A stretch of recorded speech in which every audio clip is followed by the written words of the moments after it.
The town of Plainville. Established in 1721 at the geographical center of Connecticut. Good evening, everybody. It's past 6:30, so we're going to begin. Tonight, we're going to be doing a review of the capital request, which includes both the municipal capital request as well as the Board of Education capital request. So we're going to, that's our job tonight. I will begin with Mr. Lee. Would you like to kick off the review? Because most of the beginning part of this are the municipal capital requests. Yes. The proposed capital improvement budget for fiscal year 21 totals $1,900,000. It includes both the town and the Board of Education. The town recommended amount is $1,282,600, and the Board of Education amount is recommended as $617,400. Of the $1.9 million, there is three sources of revenue being recommended to support this budget. First is the support from the general government or the general fund, directly through the budget, and which impacts the tax rate. That's recommended at $800,000, which is the current amount that has been budgeted for the support of the through the general budget for the capital improvement program. I'm recommending the use of $900,000 from the undesignated unassigned fund balance, and I'll explain to you, where we stand with the unassigned fund balance, where we'd end up if we used, if you accepted that recommendation, and I'm also recommending the use of the debt management fund of $200,000. So that's how the budget would be balanced out, expenditures against revenues. For this evening, I would suggest I was going to flip the presentations and do the review of the Board of Education's capital improvement program first. Okay. I know that the superintendent of schools has some. He's not going home after this particular presentation. He has a few other things he has to do before he's able to do that. So I'd like to at least try to accommodate him first and let him and his staff go first. Kevin Rossell, however, will be staying through because he's our IT person, and we have some items under IT as well from the town side. So with that in mind, ask Steve and his team to take the three amigos' seats, and I think it would be appropriate for you just to go down the list of what's of your individual items, and certainly respond to council members' questions that they, perhaps on each individual item if you have questions.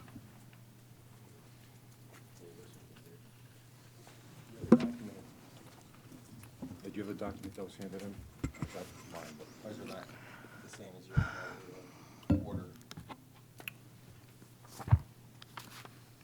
Thanks. So Kevin and Steve really largely helped to build this budget based on the needs of the district related to facilities and technology, keeping us where we need to be on a plan over a number of years. Over the last couple of years, the facilities budget has been zeroed out. So this year, we're hoping to get some things done that need to be done, and I'll let Steve talk about facilities budget items first, and then Kevin will talk about our technology replacement plan and other technology-based items. So Steve, can you go through your items? Good evening. How you doing tonight? Hi, Steve. How you doing, Kathy? We'll start off with the district-wide. I have $15,000 allocated for replacement of cleaning equipment for the district.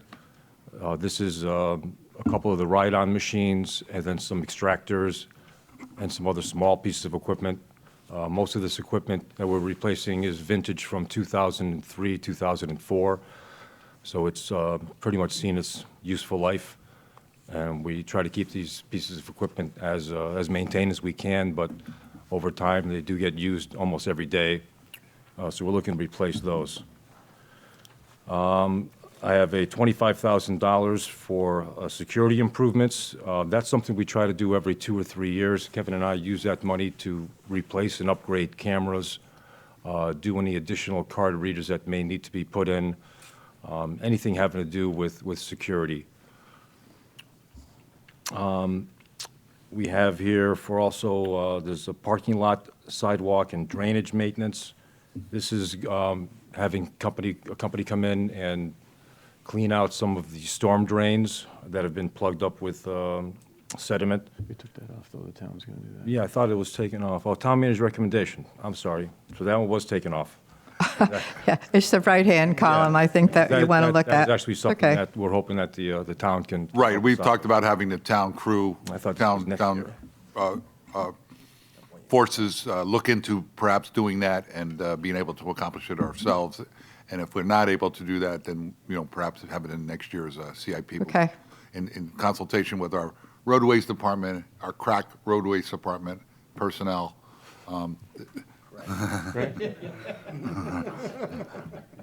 There was an indication that they would take a look at this, and there's a possibility they might be able to address that in a less expensive manner.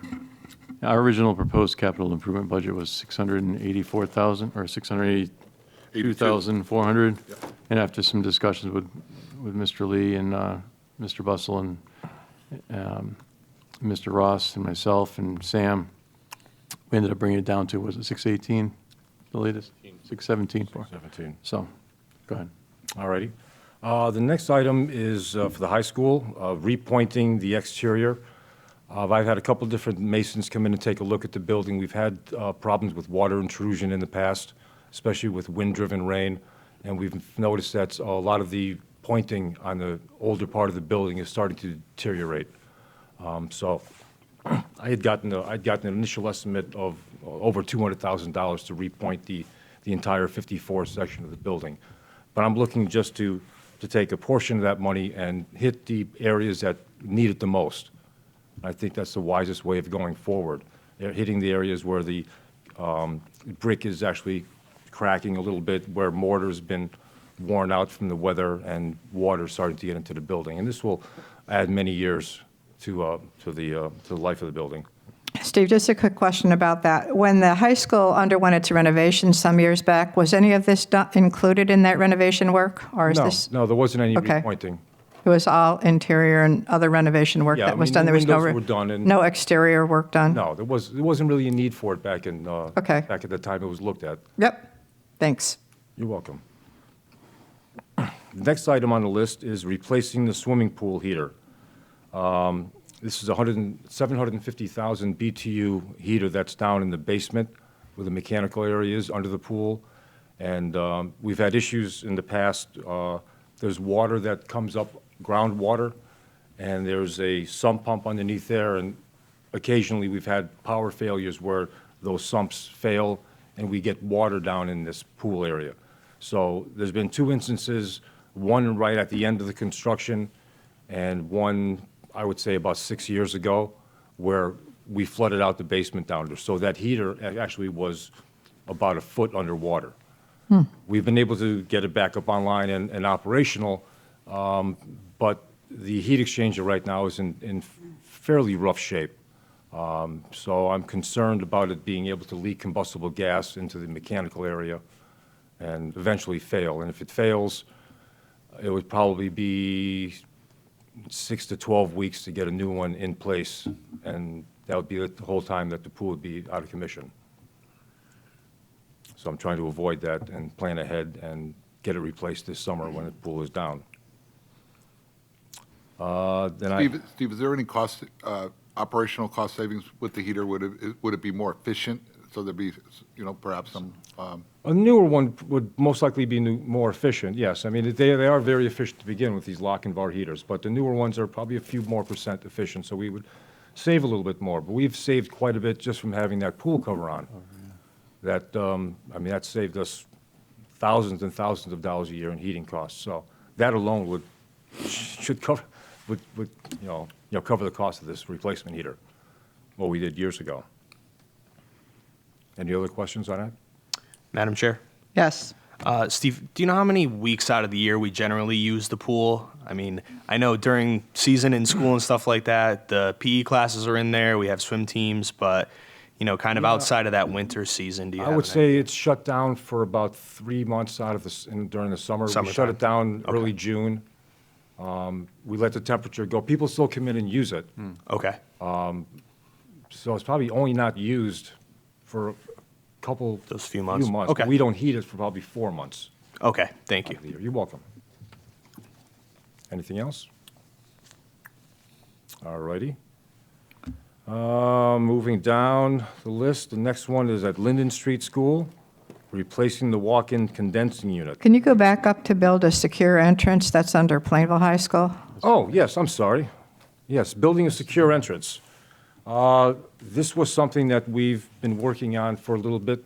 We had it in the security grant that we went for last year. And this was recreating the entrance where the auditorium is so that we direct visitors to come and have only access through the office, like we do at Linden, and we do at Tofflon. Well, Linden I changed, if you remember, about, I think it was 2 summers ago. I added a door going in so that we have a secure entrance now at Linden. Right. Tofflon was built with one. Wheeler has it. Wheeler has it now because we redid that school. Yep. The middle school is going to be a real tough one. I have a security guard. But we're going to plan on it We're gonna change throughout the renovation. processes, right, That's until in we a get few to years that. off. Correct, Yep. correct. 2 or 3. Okay. So the high school is really the only one that's really needs to be done. So they've already taken and moved the location of the office back from where it was moved during renovation to where it was before renovation. Yep. My only issue over there is there's no direct entrance into there. Trying not to eliminate any of the area inside the auditorium lobby area, I was able to design an entrance in through where the safe is. So you'd be able to come into the vestibule area. We would add a door that goes into where that safe used to be, and that would bring them right into the main office. So we came up with 2 or 3 different designs with the architects, and we went over all of them with the administrative staff at the high school, and this was the one that was most appealing to everyone involved. Is there grant money for any of this? Have you? Not at that- this time. No. Okay. We tried many times, yeah. Yep. Oh, We got it the first time around, but the second and third, they wanted to give it out to other towns that had not received any funding. sure. All right, any questions on that? Nope. All right, we'll move down then to replacing the walk-in condensing units. At Wheeler, though, at Linden Street, those are the original ones from 2003, 2004. The condensers are in very bad shape. They leak refrigerant. We would like to try to just replace the condensers, but the refrigerant that they use is no longer available. So we'd have to actually, to replace the condensing unit and the evaporating unit inside the walk-ins. So this covers the cost of the walk-in condensing unit and the evaporator. So that would give them a new walk-in, and that's one of the schools we do store food in during the summer. The high school and Linden are 2 of the schools we keep online because we do have a lot of kids over there. And we store all our food from the other schools in those and shut down the other schools. Okay. Any questions on that? Nope. Anybody? Keep going. Okay. And the last one I have is the upgrade the building automation system at Linden. Again, this is the older Allerton system. We were looking at trying to upgrade the entire thing, but being that it would be very expensive to do that, we were able to get the head end changed because we included a whole new head end for the Allerton systems that takes care of 4 of our schools while we were doing Wheeler. When we put Wheelers in, we put in a system that was a network. We were able to add the other schools to it. But now we have issues with your devices down towards the end. So right now, the control boards are what's giving us the most problems.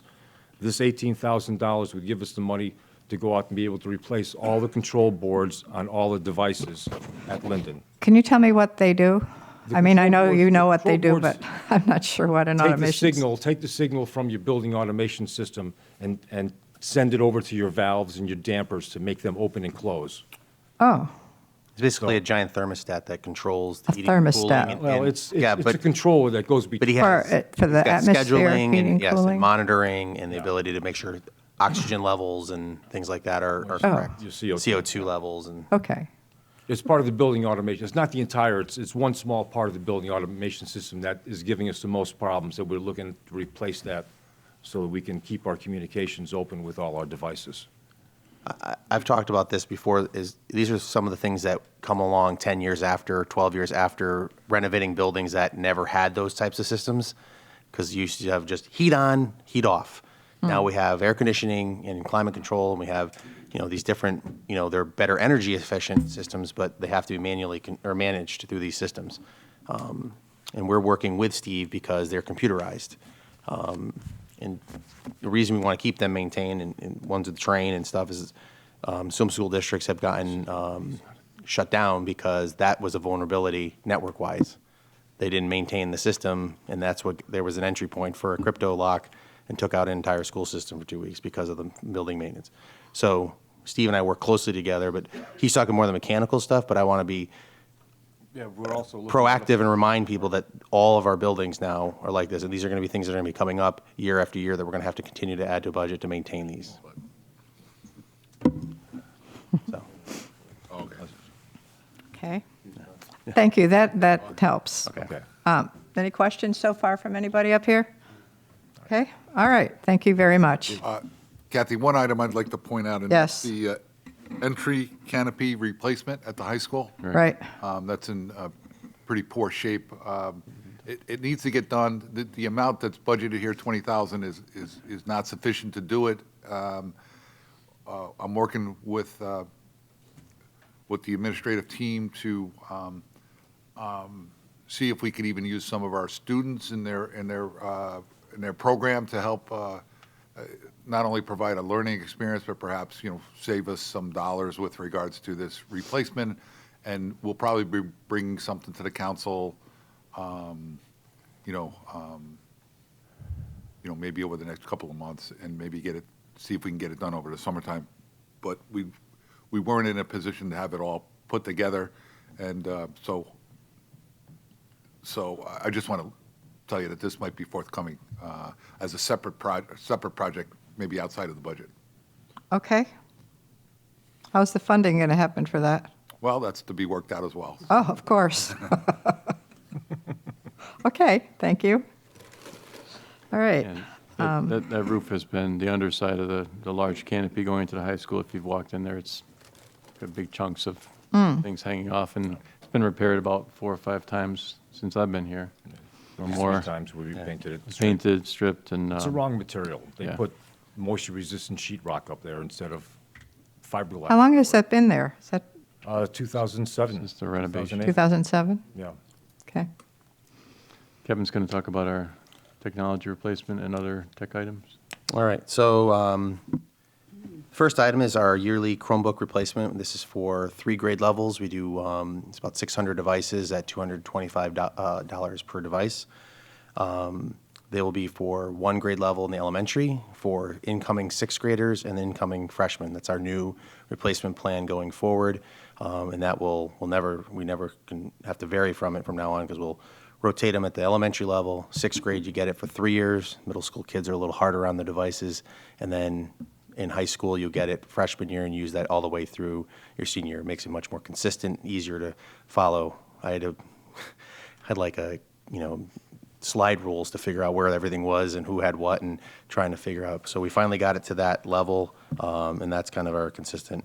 Kevin, do those, do they get passed on down to the younger grades, like 3, 4, and 5 year? They have in the Grade 3, past. 4, and 5? They have in the past if they were under 4 years old. Yep. But after 4 years, they lose support usually they use support from Google for Uh-huh. updates. We have been, we use them for parts, so we've been lucky that anything that has come up, we haven't bought screens. So again, I think I pointed out before that we've been able to maintain the fleet. There's about 1,600 or 1,500 devices. of Chromebooks with students grades 3 through 12, and we've never spent a single board dollar on repairs. We've used the insurance fund, and then we've used parts, like what we did is the Dell Chromebooks that we had from seniors last year or other grade levels that were older, we took all the screens out of them, right? Because they were still usable in our HPs that we have this year. They're the same model screen, so we haven't had to buy them. We've been, passing that along, and we do all the labor for it. So we do. In the past, we have done that because it wasn't as consistent replacement plan where we have a really, now we'll know how long they'll be in use.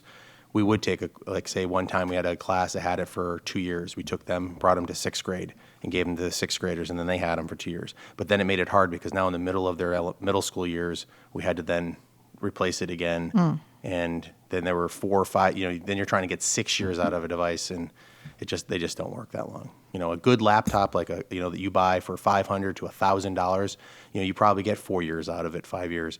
But you're talking about a $250 device that the margins on them for them are less than 1%. They sell them in bulk, and they just they're going in and out of backpacks to schools on buses and things like that. So They have covers and things, don't we do. they? We Protective. do buy cases for them Yep. that are supposed to be zipped in, and they can carry them around.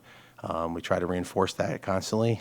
Some kids don't always do it, but they're definitely built for education. The ones we buy, they're educational models. They have little rubber edges. They're meant to be a little bit sturdier, but it's a $220. It's really a $200 device because $25 of that is a license fee we pay to Google every time we buy them. So before you continue, because I have a question, and I might as well ask it now Yep. before you go through, because some of it's going to affect the rest of you. Yep. These things you have to talk about. So the Wheeler School renovation project, the technology purchase for that school was $309,000. And part of that, there's a lot of things in here Yep. that were approved that have already been purchased for that school. Yep. But I'm going to stick to just a few things. Chromebooks, Dell desktops, there's a Dell server, Apple iMacs, and Apple MacBooks.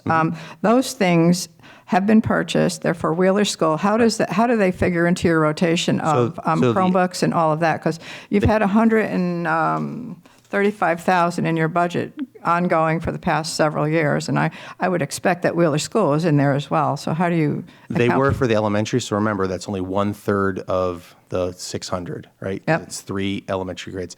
We do have a shortfall in 1st and 2nd grade, and that's where these are going in the elementary level. And those were not purchased in the Wheeler project. We only did the carts for them, and in the, there's a library cart. So the 225 were for 3rd, 4th, and 5th grade, and a spare cart for the library to share with 1st and 2nd grade when they come in.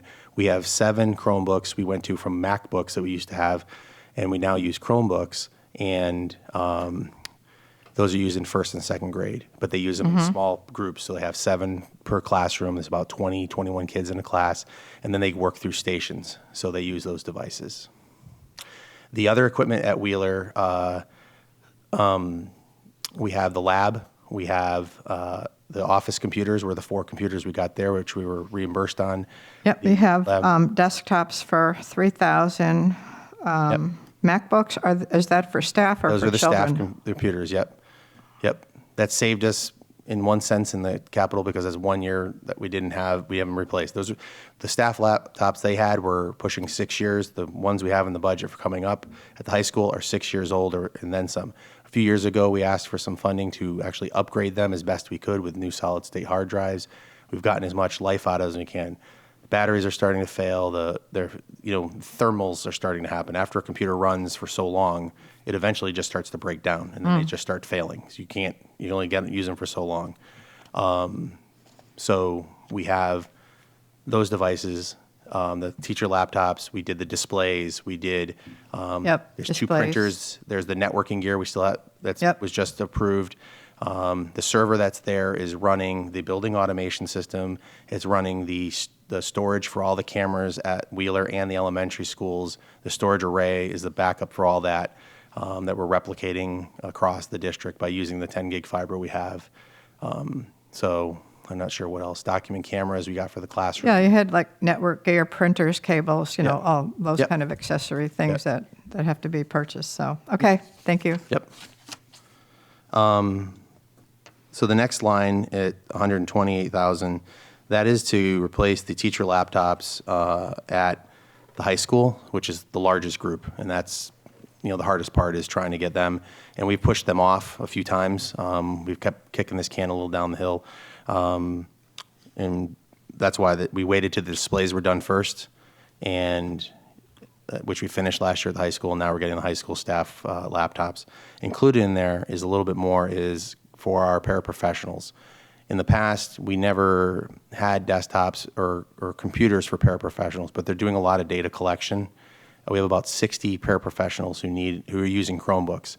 Unfortunately, last year I purchased Chromebooks really tight to the numbers of kids, and I had to collect back from paraprofessionals and give them the 4 and 5-year-old Chromebooks that we had left, and we can't go any longer. And so these are a little bit better Chromebooks than the students. They're about $300. They're a slightly bigger screen. The student Chromebook's only 11.5-inch screen. It's pretty small. These are somewhere around the 13-inch screen for the adults to use and do all of their data collection and reports. We've also, if you watched the fun video the other night, I went over some of this stuff, but we've removed many labs, and those were a lot of the places where our paraprofessionals would go do work. But because there's few computer labs left, or laptop carts, now they're single use for the students. They're more geared to every kid. We don't have as many spare machines, so we've had to put out some here and there. But Vicki can attest to the use of it. It's mostly special ed paraprofessionals who are using them. So that's the staff Chromebooks and laptops. Makerspace and STEAM hardware, that is some renewables and some areas for, I think there's some lighting from the middle school to fix some of the auditorium issues. This was broken over 2 years. Actually, I have this broken out. Sorry. At least Sam, I hope, did. Yep, it's part of the auditorium plan from last year, and then the rest is some equipment for 3D printers and items for makerspace at the 3 elementary schools. So you had that in last year also, $43,000 for makerspace. Is that something that is going to be a recurring item in your capital? Is makerspace a recurring? That is a good question. Again, that's Ongoing. not, it's in my technology budget, but it's more of a curricular budget. They kind of give it to me, but I can't really address all of it. Steve? It was a 2-year, it was planned as a 2-year plan to ramp up the makerspace labs for the elementary school students. So I think it's $8,000 per year for 2 years for each lab, about $24,000 each. And then there was an upgrade in the middle school Lighting. and for all the lighting in the auditorium for the productions and the equipment. So that's not really makerspace, the lighting in the auditorium, is it? I don't understand. No, that isn't. Something separate? Well, it was part of the STEAM being the art part of the arts, and so STEAM being technology, arts, and Right, they use that for a lot of media production and things of that nature in their auditorium at the middle school. That's my understanding. I can look at it more deeply, but the. Well, a little I'd- clarity, because I understood makerspace to be Yep. a curriculum for children to do a lot of different exploring. stuff, It yep. is, and it's listed as But- makerspace/STEAM Oh, okay. yeah, /STEAM hardware. So Theme. that's where the science, Okay. science, technology, technology, engineering, arts, and, Yep. and math, music, and or the music. the arts. Todd Helming does a lot with the arts. What did I say? Math. Yeah. I meant math. Yeah. It's been a long day. So the arts is the It lighting? used to be STEM, and then some added A for arts because There's a media production lab in the Okay. STEAM lab at the middle. I'll get you the details if you want. I don't want to try to create it in my mind right here, but I know there's a rationale and a justification for that. Mm-hmm. It's All a right. combined request from 2 different areas, Right. makerspace and the STEAM area, so it's Correct. And they're related. It's, science, technology, engineering, math, arts, materials. Okay, thank you. So the next one on your list is listed as server firewall replacement. I think that's it's more server. It's actually called the SAN, it's your storage area network. It is, let me explain, all the servers for the Board of Ed and the schools in the town are at the high school. We have a SAN, which is basically 36 hard drives sitting in a box, and 4 servers attached to that, and that's where all of every document we have, every single, all the operating system software runs off of that. It's been running for 5 years, and the recommend lifespan is about 5 years. We're pushing a little longer, and we're looking to replace that. $40,000 is actually half the cost. The other half is inside of the town budget because we split the Data cost. processing for 40? Yep. Shared services storage, that's Yep. the other half? Yes, and we split the cost.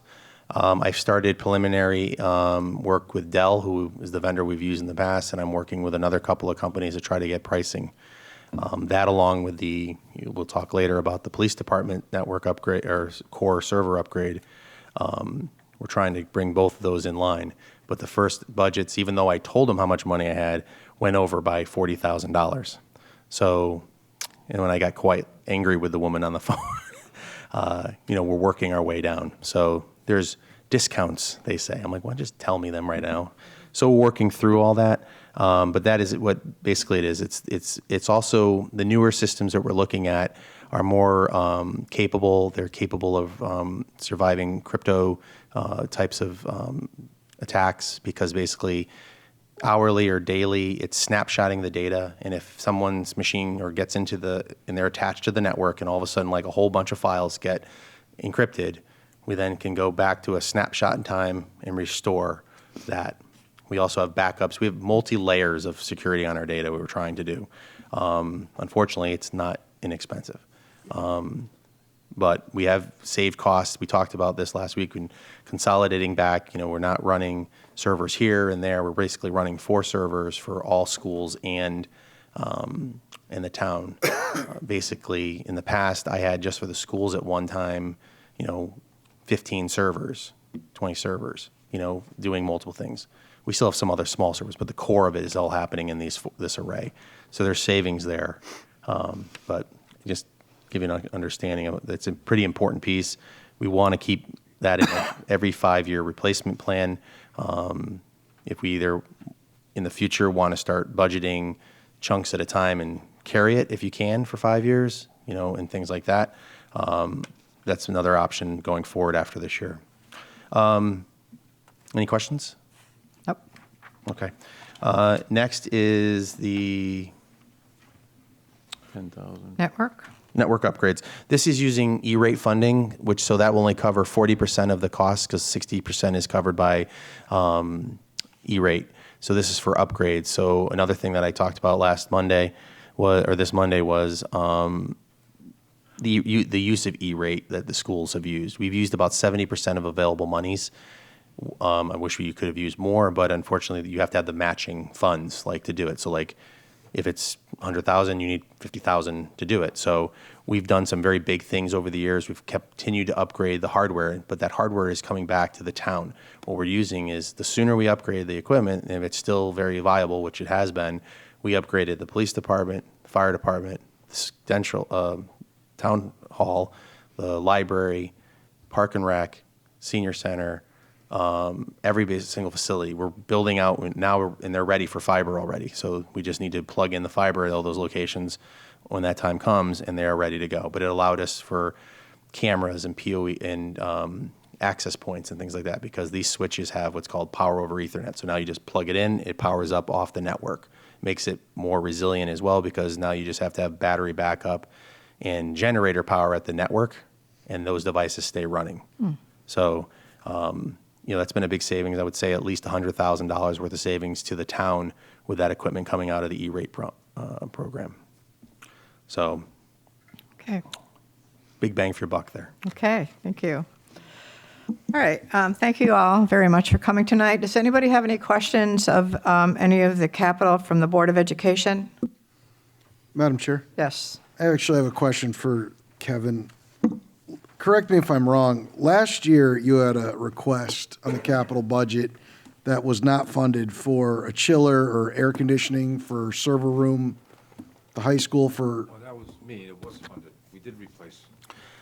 it was 4 servers, correct? Yes. It was for, right, it was an air conditioning unit for the head end room for the servers. We funded that last year? Yes, we did, and we replaced it. I think we reworked, I made some big, that's why I got so close right. on the Chromebooks, like, because we cut back. All right, because I didn't remember funding it, and I was like, and then how did that all of a sudden? That capital got really key Yeah. last year. Remember, there was a lot of moving around, and we All right, did I a just lot of was curious, changes. like, is that all of a Yep. sudden not a problem anymore? But, no, all right, so thank you for clarifying on that. Yep. I was just curious as to why it wasn't here. I don't remember it being funded, but, I think the decision was made to give them a lump sum amount of monies Yep. that they could use as they felt necessary, and that Right. was that high sounds priority. familiar. Yep. And what happened, the big savings, actually, we did not put as many screens in the high school. I went to locations that weren't really using, because I was trying to make sure every learning space had one, but we had a lot of these small spaces that had projectors. We just left the projector for now.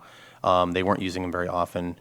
We also got very aggressive pricing. They were like, I'm guessing off the top of my head, something like $2,700 a year before. We got them for under $2,000. So that freed up a lot of funds to kind of rework it. That's why when we asked, because we stayed with that number, but that was a big one. So, and I went to consortium pricing with like 5 towns to buy the Chromebooks too. So, Anybody else have any questions? Madam Chair. Yes.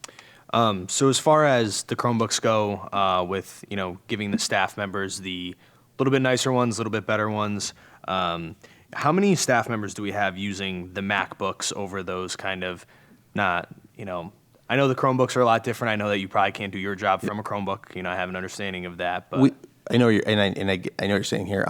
We've looked at it, but unfortunately, we still have software. So the split is really our paraprofessionals who need to use it. They use it for their timesheets. They use it for email. They use it for those communications, and then the data processing, which they can do all of that through Google Apps. Our staff laptops. They have Office on there as well, because some of them are still have a lot of materials they made in, like, especially PowerPoint. The other part that they use is there's some software. So in the elementary level, they use Smart Notebook, and Smart Notebook, unfortunately, does not have a web version yet. At the high school and middle school level, we use a product called Active Inspire. We have test-making software that comes from the textbooks that, unfortunately, is still not there. So, as much as I've tried, and then a lot of the training and the comfort that they have right now, not that that matters 100%, but it would be, if we went to the Chromebooks or tried to go Chromebook only, there'd be loss in that area there. So we usually get more years out of them too. So, yes, they are not as inexpensive, but we are getting a better quality machine that lasts, 6 years plus. I think we're at 7 on some of them now. I can look that up, but for the MacBooks, you're saying? Yeah. They're MacBook Pros they haven't made in 2 or 3 years, and they left them long term. They went a long time because the education was buying the version that we were. So, yeah.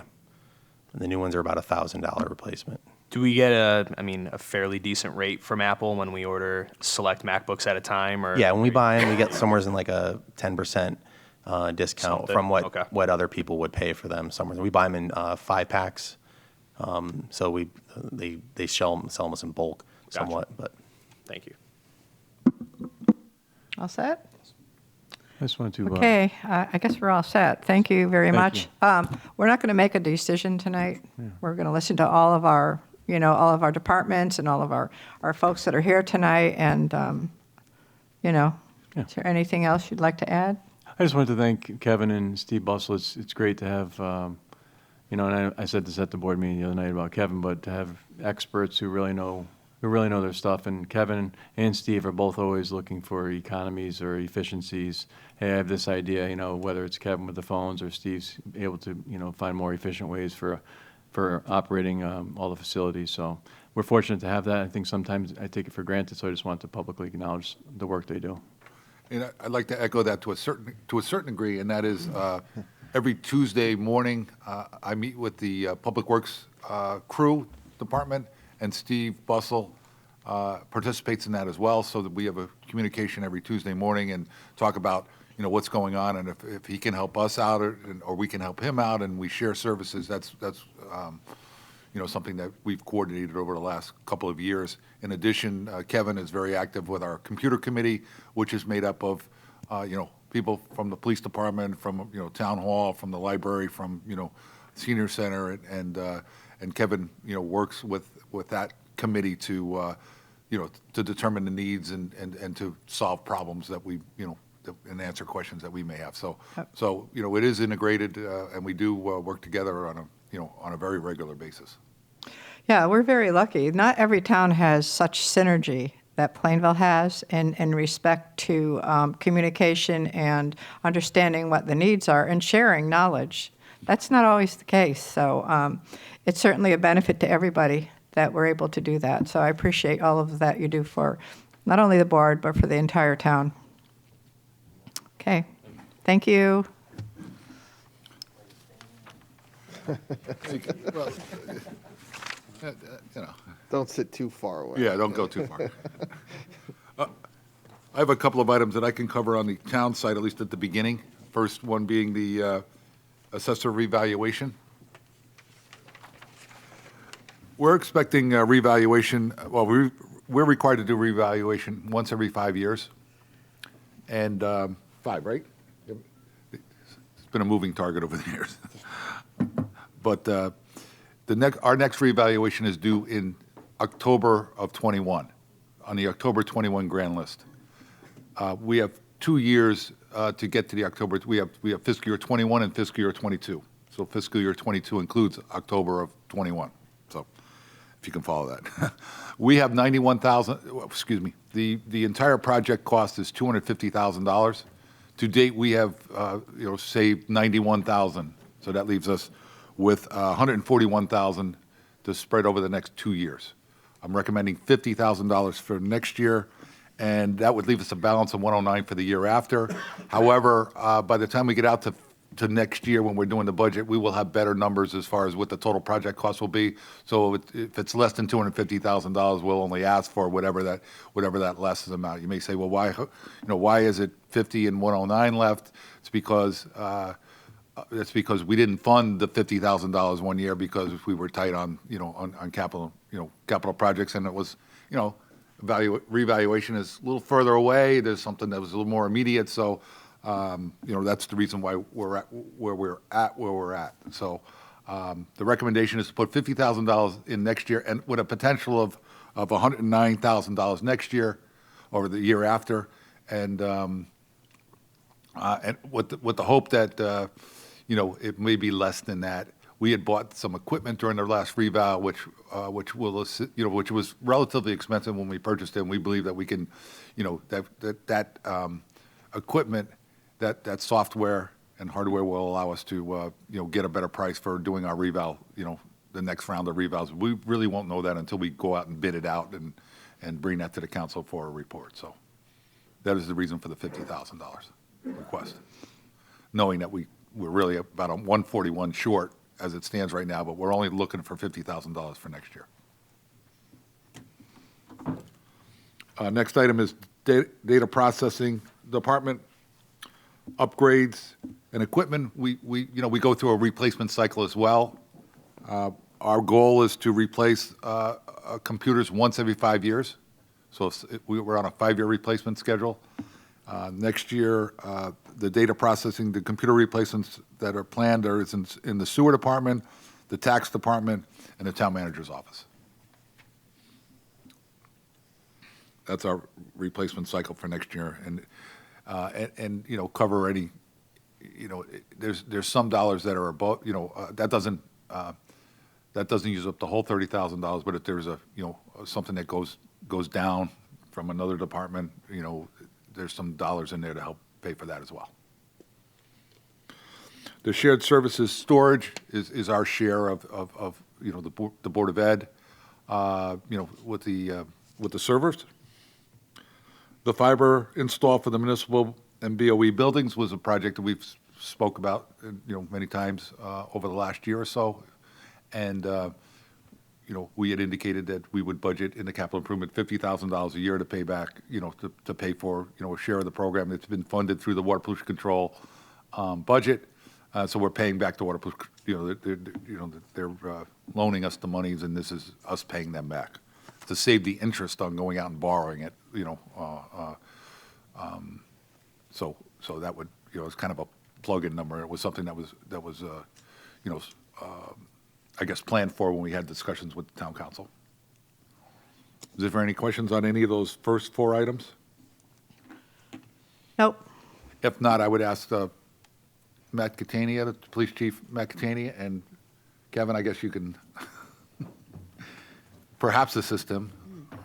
And what I'd like to do is have my department head, the chief, go through his request, at least the ones that have been recommended.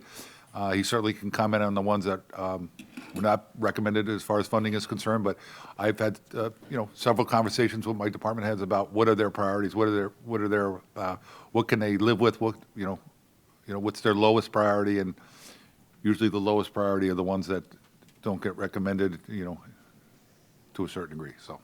Okay, good evening. Hi, Chief. Hi. I'm not sure that I have them in the same order you do, so bear with me, and if you want me to address something in a particular order, just let me know.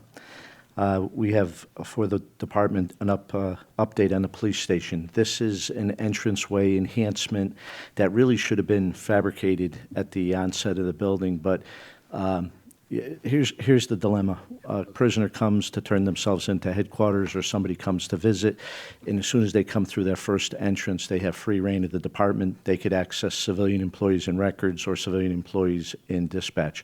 Now, each of those units can lock their doors down, so currently that's how we're doing this. Where the real dilemma comes into place is we have people turn themselves in on warrants, and we bring the accused party into the station, and they're really free. If something were to happen, they're really free to get anywhere in the building. Of particular concern would be somebody roaming upstairs to the administrative area where we're not expecting to see somebody from downstairs. So my thought was we could build a man trap in that entranceway that would work. We'd obviously have to go through inspections to see if this could be done. Aesthetically, we're thinking about something that matches the alcoves on the outside of the building, so light and air passes through the building and the HVAC system works as it's designed to. So this would be something that would really have to be planned out with an architect.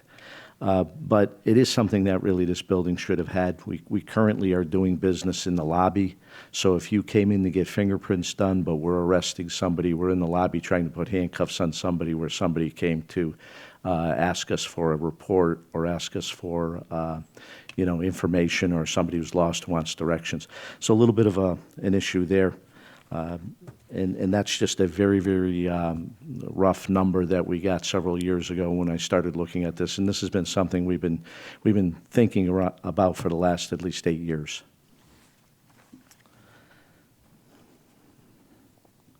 The patrol cruisers purchase.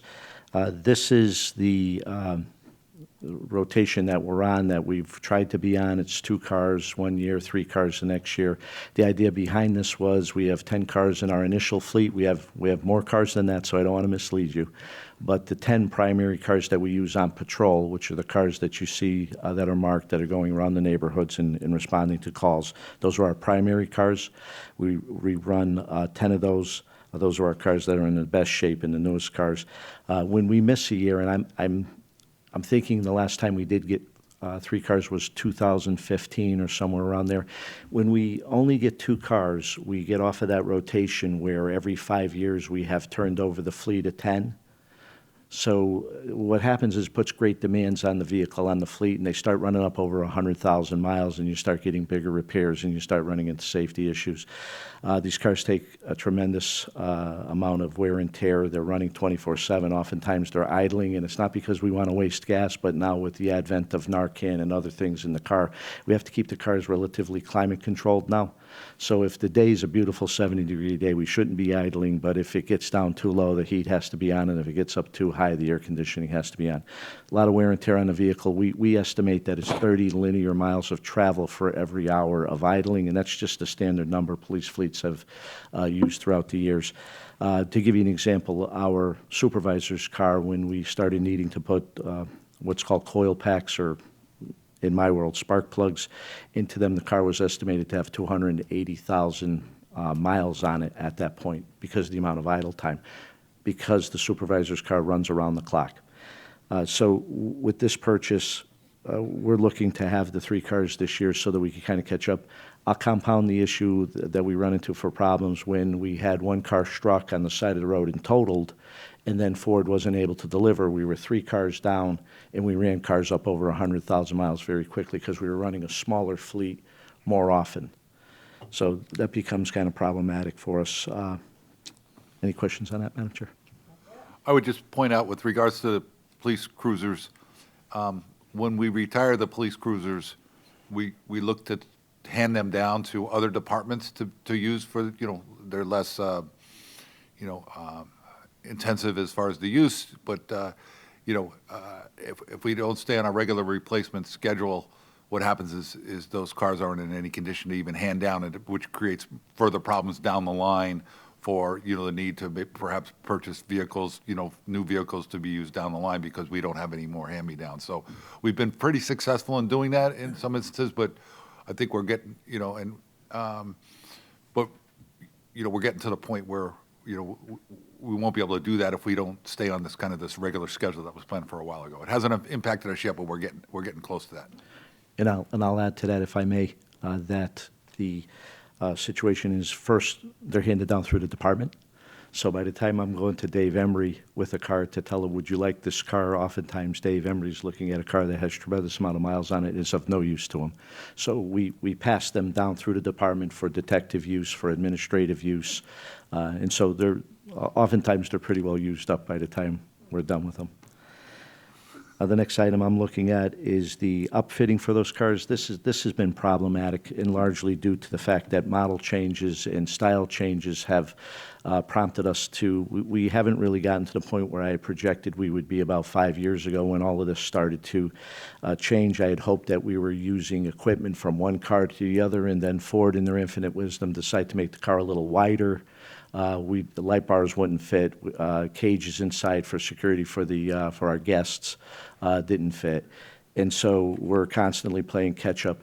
And this has been across the board, whether it's General Motors, Ford, or Chrysler. Everybody has been doing this, and the police fleets have just been going crazy trying to keep up with what the latest trend will be. We're hoping that after they get through their delivery problems and they settle on this design, I'm hoping that we could lock down and move forward with this and start reaping the benefits of being able to hand down equipment such as containment cages and light bars and things like that. We're still able to retrofit a lot of the computer equipment and mounts and things like that, but some of the big ticket items are the light bar and the containment cage. So that's been kind of problematic for us. In the prices that you see there reflect the two-car years. This is 3 for the. No, the outfitting is 2. Well, yeah, this 27,750 for 2021. We're looking at doing 3 cars with that. You can do 3. Okay. Yeah, because we do have parts.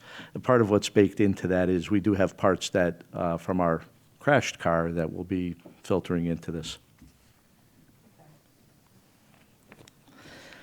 The next item I'm looking at is the body cameras. This is something that is, just put out there for your consideration. We are ready and willing and able to go with. We took it off those? Yeah. It's not recommended, so Okay, do you want me to go through it or no? why don't you go through the ones that are recommended? Okay, and all right. Save the worst for last. Well, okay, that's good. All right, watch guard video cameras. Those are the in-car cameras. Yes. We're on a replacement schedule for those.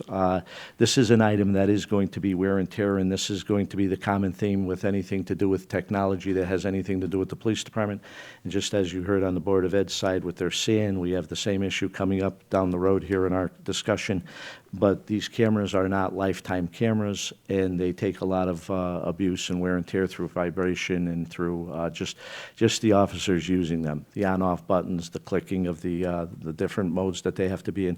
So they need to be on a replacement schedule. This has been an absolute plus for the police department, an absolute plus for our image of professionalism, and a tremendous asset to me personally as I deal with people with customer service complaints, as I like to refer to them. I have yet to have somebody come to me and make a complaint, and since I've been here since 2010, complaints are diminished to maybe 1 to 2 a year. And I have yet to go to the camera and not find that our officers were acting in a professional manner. In fact, I've gotten a little bit used to cold calling the footage because I'm so confident that the officers were performing in the trained manner that I'll have the customer, the client come in and I'll say, let's watch this together. In fact, Mr. Lee participated with me on one where the officer was allegedly assaulting somebody, and we went right to the camera, cold called it, and it was an excellent job performed by the police officer in controlling an unruly person. So this I think is just so essential. That's what I have on that one, Madam Chair. Not black handguns. Robert, you took the handguns out, right?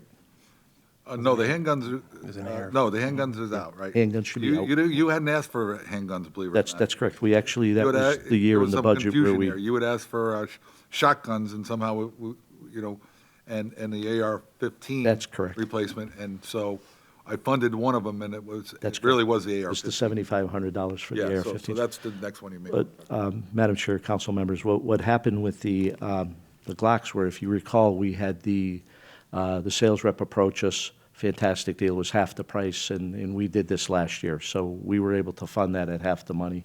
And so that's over and done with. That was a tremendous value. We were able to trade our weapons in and be able to get brand new weapons to take us into the future for half the money it would have if we had gone with the original proposal.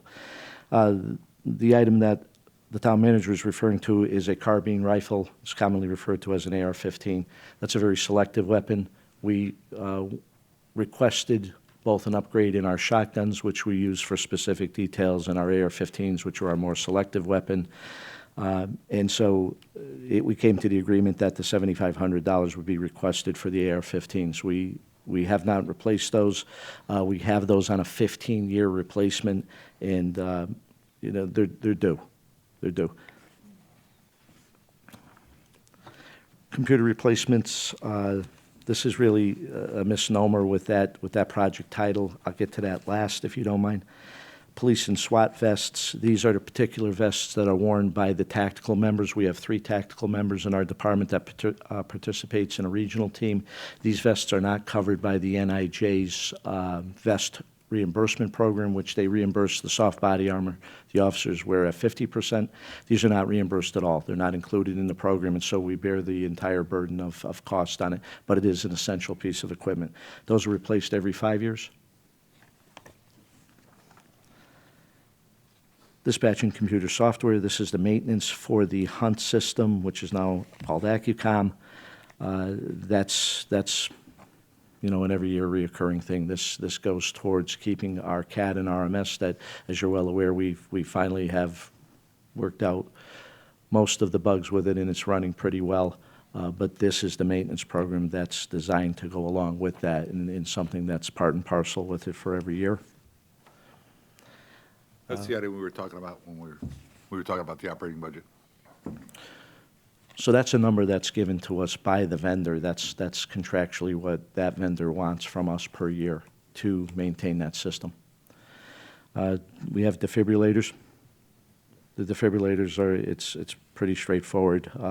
We're trying to replace those every 8 years. They're on a rotational program. We're trying to build money into that account to. Yeah, we're not funding those, so. We're not, okay.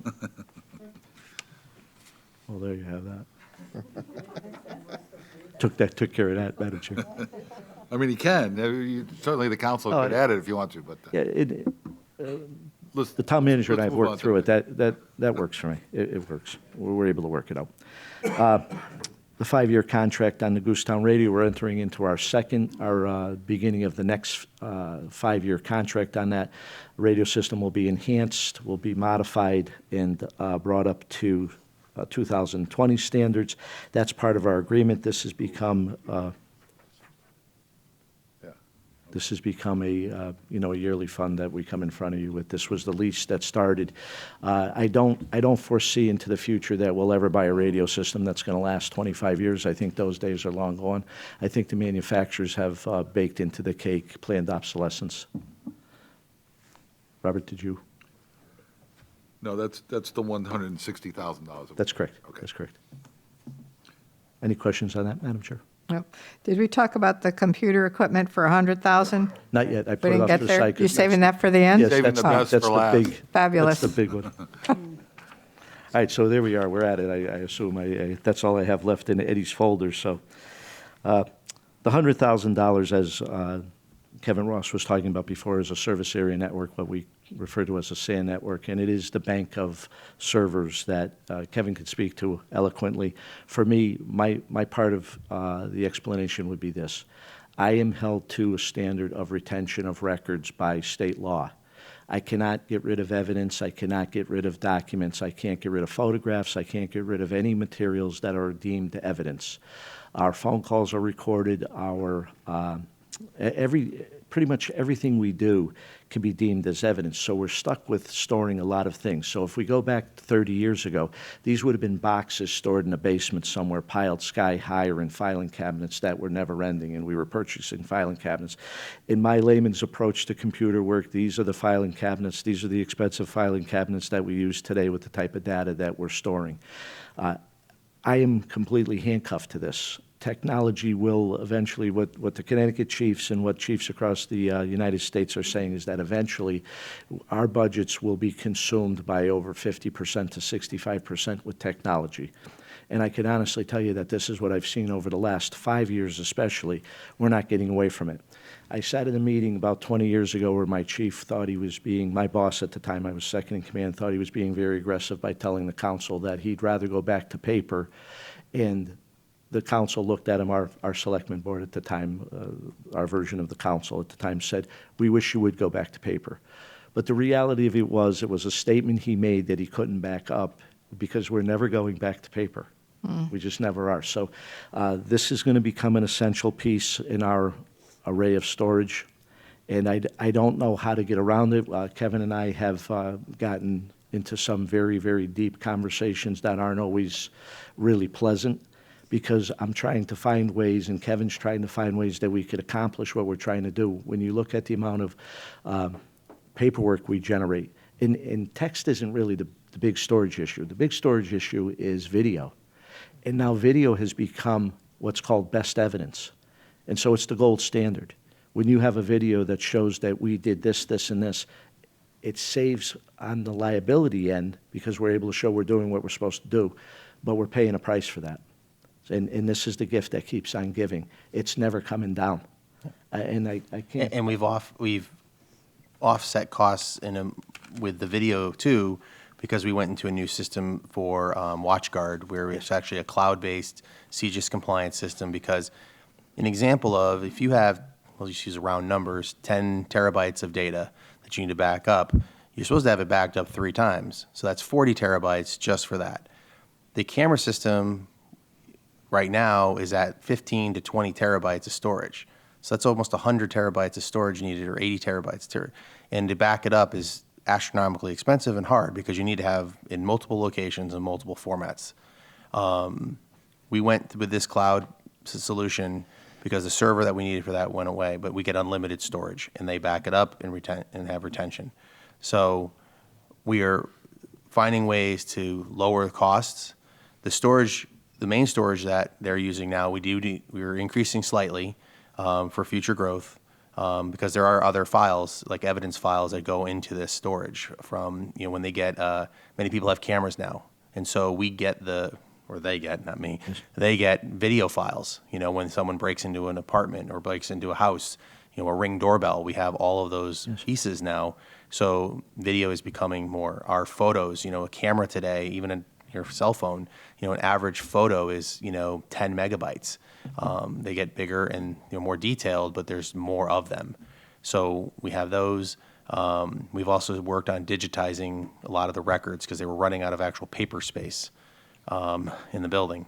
So we've consolidated a lot of that. The new Hunt system took 5 years. I'm quite actually talked about this the other night in my board presentation when I talked about the shared services. It took us 5 years, a couple of roadblocks in the way because we tried down one path that failed, and then we went to another one, and that one is working. But that one isn't even actually in our SAN right now because of performance issues, because this one we have is just not fast enough for that system. The new system we'll be putting in would be capable of running the new SAN or the new CAD system as well as all the other servers. So it's why it's more is it's 2 servers plus the storage, because they were all bought almost 6 years ago. We're moving into our 6th year actually with them, with the stuff we purchased for the police department last, and this is just their 5-year replacement as well. And the number, if you want to know how the number I came up with, is I needed a number in October and I thought $100,000, and I was already short. So we're working our way down, and we're going to find a way to get there. But What the estimates of? yeah, the first estimates was $140,000, like I said earlier. And so we're going to work our way and find a solution to do it at $100,000 if awarded. So Kevin, the life of this is 5 years? 5 years, it's running 24/7. It's accessed. The servers are on the entire time. So the 100,000, we wouldn't, in theory, we wouldn't see another $100,000 request Another for 5 years. Yep. If you want to put $20,000 aside every year and not have a $100,000 output 1 year, you could do that as well. You may go up a little bit down the road, but so 5th year maybe 30,000, because maybe a little bit more by then. I'm not sure. I don't have that big a crystal ball. Yeah. Usually it comes down, but we're kind of I feel like we're at a really flat price point now. I think we found performance has come up, so you're really not finding things coming down in price.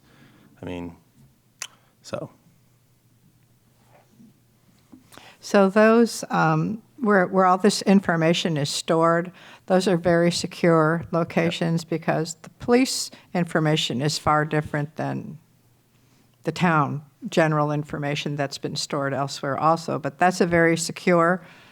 Yep, it's in the police department.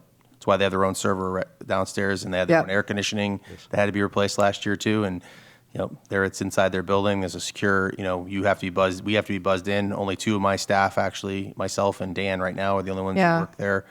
Other locations, if we had any other data, is secure as well. So. Yeah, it's just a concern of, you're storing information about people Also, that all the data don't do good things. in the new CAD Somebody system wanted to is encrypted. Juvenile matters too, Madam do Chair. something. Yep. Okay. Okay, 100,000. Anybody have any questions? Yes, Madam Chair. Now, Yes. Kevin, I just wanted to be clear. You're saying that a lot of the storage is done on site. Yep. Obviously, that's what you're Yep. talking about. But you also do some off-site in the cloud. We have. Yeah. That's the video. That's all of the dashboard cameras, and then eventually, if we were to get body cameras, the watch guard system, you just pay a yearly cost for each camera, basically a license fee for each camera, and you get unlimited storage. It matters on how many people share the camera. If you get one-to-one cameras, it's slightly less, but you have more cameras.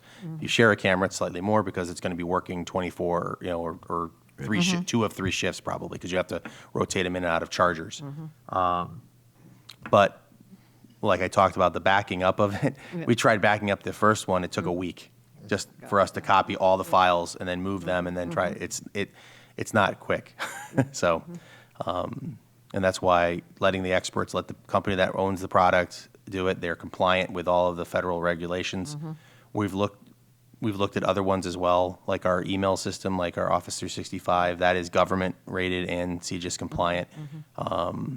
But we do like to keep as much on site as possible, but we do have it replicated and backed up multiple times. Yeah, and I think you answered what was going to be my second question about was there an annual cost of what you're doing in the cloud? And then Yep. there is, and that's accounted for, so. Yeah, and there's definitely savings to be found in the cloud, and we'll probably be working. We already are doing that, like all of your email. Like we used to have servers that ran your email, and you had Office, and we are looking at other savings with that, with our licensing with Microsoft, where we will limit less storage. But we have a lot of old records that are still sitting, all the way back to WordPerfect documents that are sitting in the, I found, or in the, town records.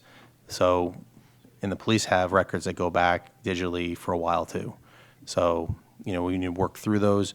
We're always looking for savings wherever we can with it. So, Thank you. yep. Madam Chair, Anybody else have any questions for if I the may chief? additionally add, Or- Madam Chair. Yep. I think one of the other issues that the average person who's not involved on the law enforcement side doesn't see is that we're facing unfunded mandates by the day. So when Kevin's referring to CGIS came down with probably a manual this thick that we have to get Kevin's people to comply with, our people to comply with, and then our hardware and software to comply. So there's a lot of unfunded mandates that we're just hit with, on a moment's notice. And it's security mandates that if we don't comply, then we're not going to be able to access Connecticut records through what's called Collect and other systems that are national, such as NCIC. So there's so much going on with this that for me to sit here and tell you that I know exactly, what next year is going to bring, we just don't, because we don't know month by month. Yeah. Thank you.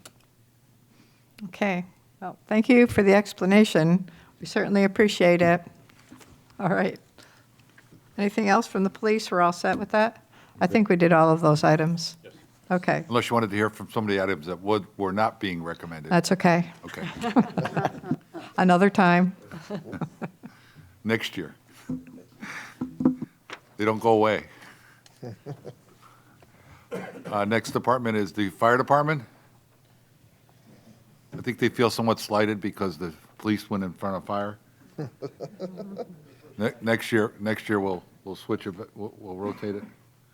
Sorry, they paved the way with a budget like that. Mine should be easy. That's one way of looking at it. It fits the bill tonight. Good evening. We're going over the fire department budget. Our personal protective equipment has gone up somewhat in price. As you're aware, the cancer awareness in firefighters has increased incredibly over the last year or two. And all the gear, the designs of the gear are changing to help protect the firefighters more. And that in turn is requiring us to buy different equipment, more equipment, different gloves, so forth. And it's expensive. But it's our guys' lives. It has to be. The Hearst Tool Power Unit, we keep one on each truck. We're short one right now. It had failed an inspection a while back. I think we kicked it down the road from last year. We didn't do it, so it's in for this year. That's about $12,000. The radio equipment upgrade, that's number 2. We got $30,000 in this current operating budget, which we're in the process of spending now. And what that is some of the infrastructure. It reached its end of life, and they're not going to be able to support it after this year. So at that point, I don't want something with cards that I can't get parts for, and that's going to take our whole radio system down. So it's time to upgrade some of that type of stuff, repeaters and that sort of thing. Thermal imaging camera, I think that also got kicked down the road from last year, if I remember correctly. We're shy one camera at this point for having one on each truck. And the last item is our self-contained breathing apparatus, the bottle replacements. We got a grant years and years ago, so we got 60 bottles at one time. I don't think we want to buy 60 of those in 1 year out of pocket. So we replaced 10 of them a year, and those went up to about $1,200 a bottle now.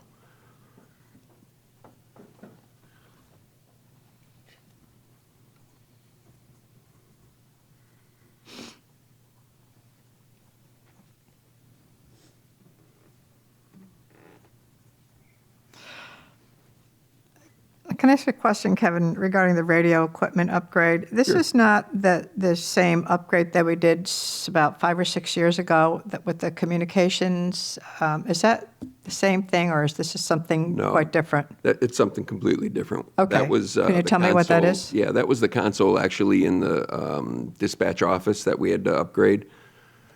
Behind the scenes, there's 2 other rooms that have supporting equipment, a voter system, and the actual radio hardware. Those are what we're trying to upgrade at this point. It's a series of several cards in the old stuff, and the cards are obsolete. The equipment's obsolete. You can't buy the parts for them anymore. So now How they old did come you in- say it was? Did you say how old it was? I think this is original to the firehouse, 88, 89 for this Oh. voter system. Yeah, it's served us well over the years, but they're not going to be able to repair it anymore. Okay. Kevin, could you talk about how this radio system interfaces with the police department? Because, there's coverage with the police department during, daytime hours? Correct. We've got are you talking about the actual police band radio or the duplicity between the two Duplicity, departments? yeah. They certainly, I don't know the technical part of it, how they actually do it. All I know is that we're able to switch over to let the police department dispatch through their equipment. Or if we had a really large incident, we can take over dispatch, or we could co-dispatch at the same time. So we've got two different repeaters. We could turn one off, one on. There's a little bit of versatility there. And we do actually have a police band radio in our firehouse, so that if something happened over there, they could communicate on that, or we could actually reach our police department from our console. So there's a lot of infrastructure that ties together between the police department and the fire department. What would happen if both of them went out? Do you have another redundancy that's somewhere else? Our vehicles have radios in them. I don't have police radios. I've got a portable police radio. We've got two of those in our department that actually Chief Catania supplied us. So we could speak directly with the police department. And in our the three chief's vehicles, PL 1, 2, and 3, we each have a fire radio in there. So we can, we'd still be able to communicate. We do have backup radios, which are manual radios in the dispatch center. So if the whole console went down, we still have a manual radio system where we could activate tones and still communicate. And you could communicate with the police that way? Yes. Yep. Okay. There's always planning for natural disasters where awful, unexpected things happen, and public safety is one of those areas that have to work together to make sure there's some kind of a system in place that. Absolutely. We're actually looking down the road a couple of years right now. We're already in communications with our radio company to look at, do we put a second seat in there when we upgrade some of the other equipment, so that if we had to dispatch side by side with our police department, that would be we would be able to do it. We'll at least put in the infrastructure for that. Whether Yep. we fund the whole thing or not at that time will be a consideration. Okay. All right. Does anybody have any questions for the chief? I guess they're all set. Okay, All right. thank you very much. Thanks. Like I said, Chief Catania paved the way for us. Oh, he did. Yep. I'm going to go a little bit out of order on the next one. I'm going to ask Trish Tomlinson from the library to Library? step up. She has one item, and, maybe it's an easy one, I'm not sure. It isn't. Not an easy one? It is. It is, okay. Let's see. Let's find out. Yeah. Our, all of our computers were replaced last fiscal year. And what I'm looking at here is that the cost was spread out over 5 fiscal years to cover the cost of that. So for fiscal year 20 to 21, the plan was for $4,000. And then the next fiscal year is 2,000, and the year after that is 2,000. And then it's done. So is this, how many workstations? It says replace computer workstations. How many are we talking about? Is that one? We replaced 15 public computers and upgraded all staff computers, which was, I want to say 12. So the 5,000 is for how many? There's $5,000 in here. How much? How many computers are you? There were computers were already replaced. Yeah. But These are workstations that. It may be a misnomer as far as workstations. The request for this year, we approved $5,000. Is that building up for the replacement of these ones that were bought last year over time? yes. Okay. And this was put in place, pardon my confusion, this was put in place before I came on board. It started being paid in 2018 at $14,000, or funded, I should say, at $14,000, and it's gone down every year since. So So they did a large replacement then, and then this is to start up an annual amount so that they can be replaced over time. correct. Okay. Okay. Any questions? No. All right. Thank you. Thanks, Trish. Next is the roadways department.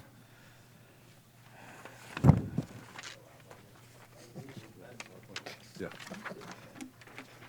Dizzy from listening to all these computers for 150,000. I can buy a backhoe, a Manly machine, That's where your and trucks. really be crazy. I'm dizzy over there listening to this computer stuff. Wow. But So a truck for 60 is. Jesus, I We know got it's nice nothing. pictures, Hey, though, tonight. Madam Chair, yeah. You gave us a Good picture evening. book to look at. Well, I want you to take a look at it. As you know, all our equipment looks good from the outside. And things go on the inside, and we fudge them together and make them running again. And we weld them up when we got to and keep them running. This is 2002, I think we bought this truck. Basically, it's on the road every day.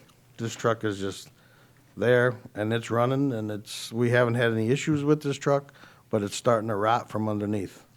This is the floorboards underneath the truck that we took some pictures of.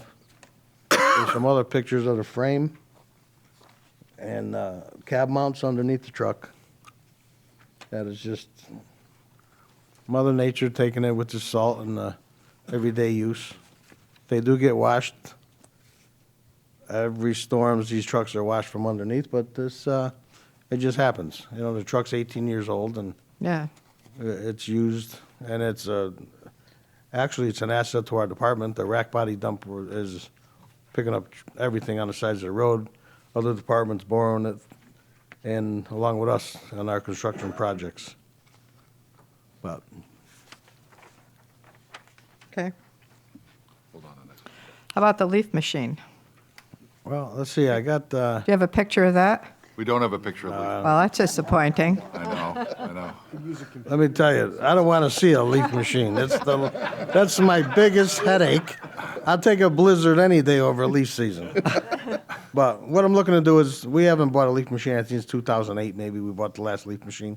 We keep these running. If we have a good leaf year, like this year, not a lot of rain, the machines didn't really get abused. So we've been just patching them together, and this year we tried to just stay with the 4 leaf machines we had all year and didn't use any backups. So we didn't use any backups, and the leaf collection was nice and airy, and it started early, and we finished it up good without any bad weather.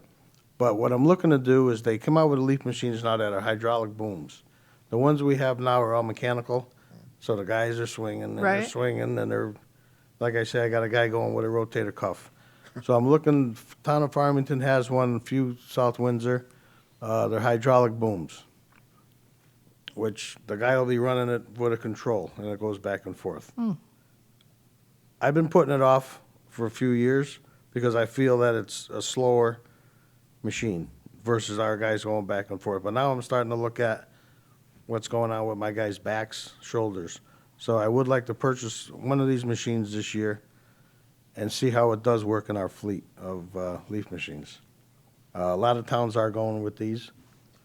So I guess I got to go with the times and get a little hydraulic boom and see how it goes.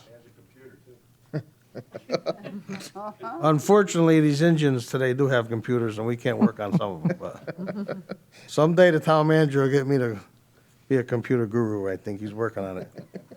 I don't know if Someday he'll that'll get ever email. happen. Yeah, just yeah. Okay, that's nice pictures, but yeah, that's what I'm looking for. So this would be one for one Just vehicle? one machine, yeah. It's on one truck? No, it's trailered. It's on, okay. It's just like our regular leaf It's a machines. trailer that, Yeah, it's the same company out of Okay. Old Saybrook, but they've been designing the hydraulic boom. okay. Okay. Cost-wise, I mean, we used to pay $18,000 for these leaf machines, and like everything else, the prices are going up. But, now we're in the $40,000 range. So, Okay, well, Before we move away from the Yes. roadways department, and as with every budget, these, things change on a fairly regular basis, and they don't, for whatever reason, I don't quite understand, it doesn't stay on that July 1st to June 30th schedule in terms of information. So We have another piece of equipment that we'd like to discuss this evening and talk about possible options as far as acquiring it, before the council as well, so. Yeah. In 2018, you approved a new loader backhoe for us. When it came down to trade in the machine like we were originally going to do, we were into this road bond program. So we're looking at it saying that one machine is not enough. So in 2018, when we traded it in toward a new rubber-tired JCB loader backhoe that we use for snow and along with our digging projects, we decided to keep the machine for the $15,000 that they were going to give us for a trade-in. With the workload that we had, we decided, you know what, for the $15,000, let's keep the machine. This way here, it's out on our projects every day. Well, my mechanic tells me over the last 2 years, we've put 1,000 more hours on that machine.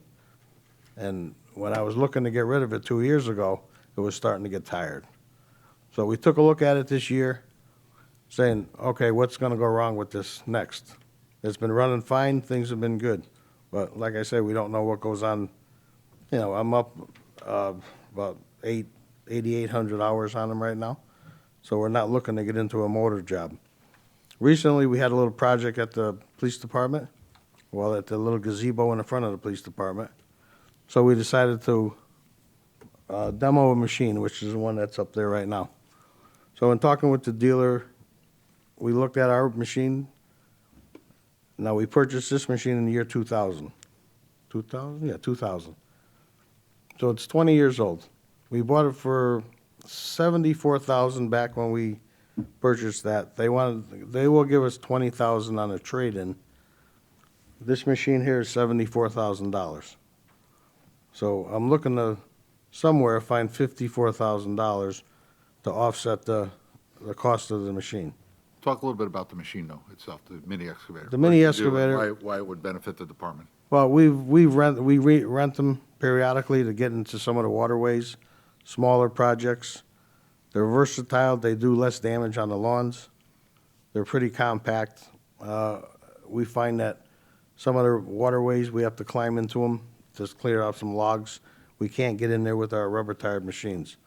So I'll rent the machine for a week or so, and we'll go in and take care of our business with it. But in using this machine, it's really been an asset to us. Like I said, we're on a drainage project right now on Norton Trail, and we just cranked right through that project. It's pretty handy. Maintenance-wise, it's simple to work on. The guys all enjoy running them because it's simple and it's compact.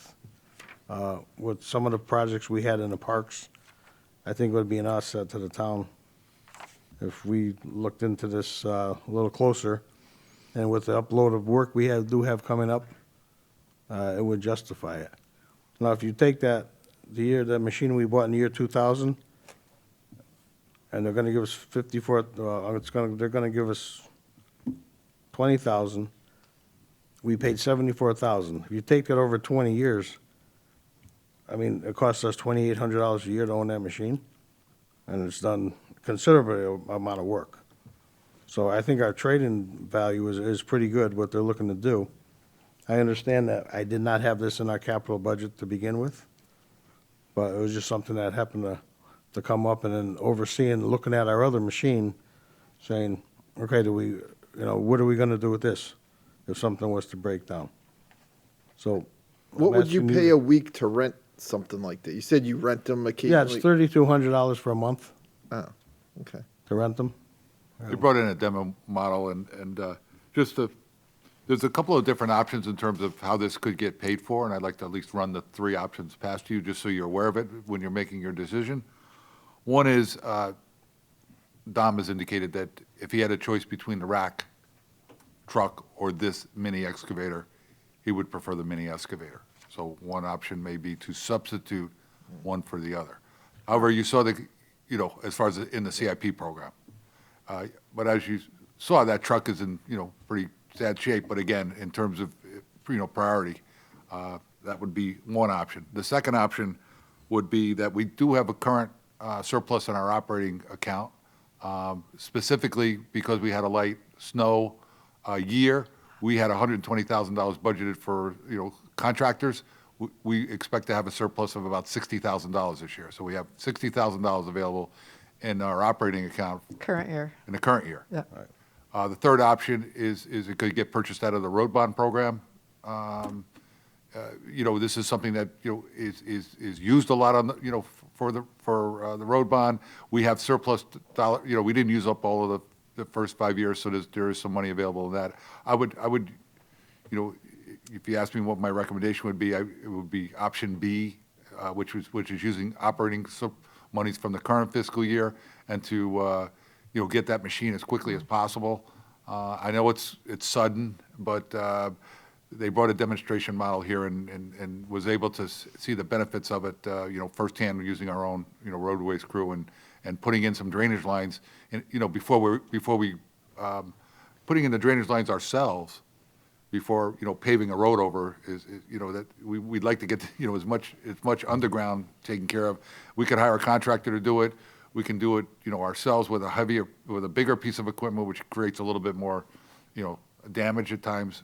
So this has, and to be able to get into the areas where you really can't take a rubber tire machine gives us a lot of versatility in terms of what the roadways crew can get done on a day-by-day basis. And you already know that they're somewhat short-handed to begin with, so having good mechanical equipment available, helps some, helps, even in terms of, staffing issues as well. So, so I think there's options in terms of, actually adding it to the, as opposed to swapping. I think taking advantage of of a good opportunity is to upgrade, our equipment. Is I think there's an opportunity here. So.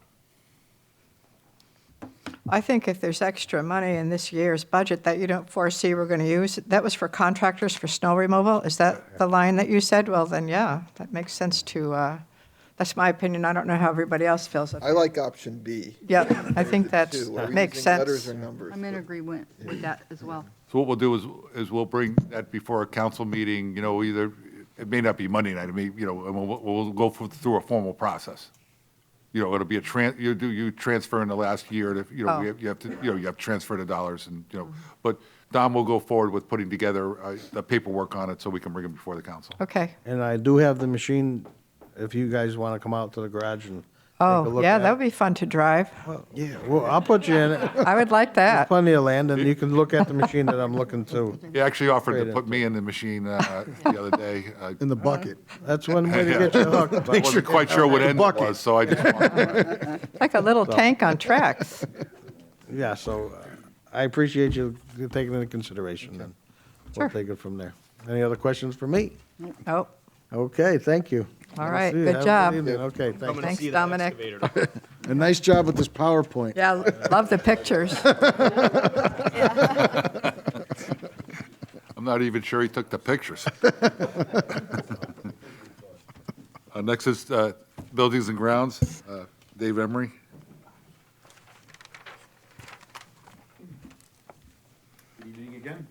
Good evening. Good evening.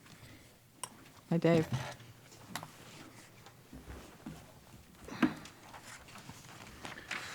Go ahead. Okay, for our proposed capital this year, we're looking at hopefully it's in the same order you have, library roof coating is the first item. This is to repair some of the bubbling. I don't know, it's more evident in the left picture up here. You can see a kind of an air bubble underneath, and what's happening is there's leaks and cracks and leaks that are developing in this. It's basically a roll roofing that they used in the center of the top of the roof where the air handling equipment is. The flat part at the top. Yeah, and moisture's getting underneath, and when you get the sun on it, it kind of vaporizes and creates these air bubbles. Well, that's just stretching the roofing more and more, and it's gonna give. I'm trying to. We have repaired some of these air bubbles in the past, and basically by cutting them open and overlapping them and cutting them even and gluing them back down, and it just keeps happening over and over because it's other leaks. The roof coating system, we've tried it on the police department roof, police station roof, and it seemed to have worked out very well. It stopped a lot of little leaks that were coming into that building as well. And I think it would be the appropriate thing to do without going for a wholesale replacement of this type of roof. And at the price point, we'd probably get another, I'd say, 10 years anyways out of that roof by expending this money. ADA transition plan upgrades. There are requirements through ADA that need to be met.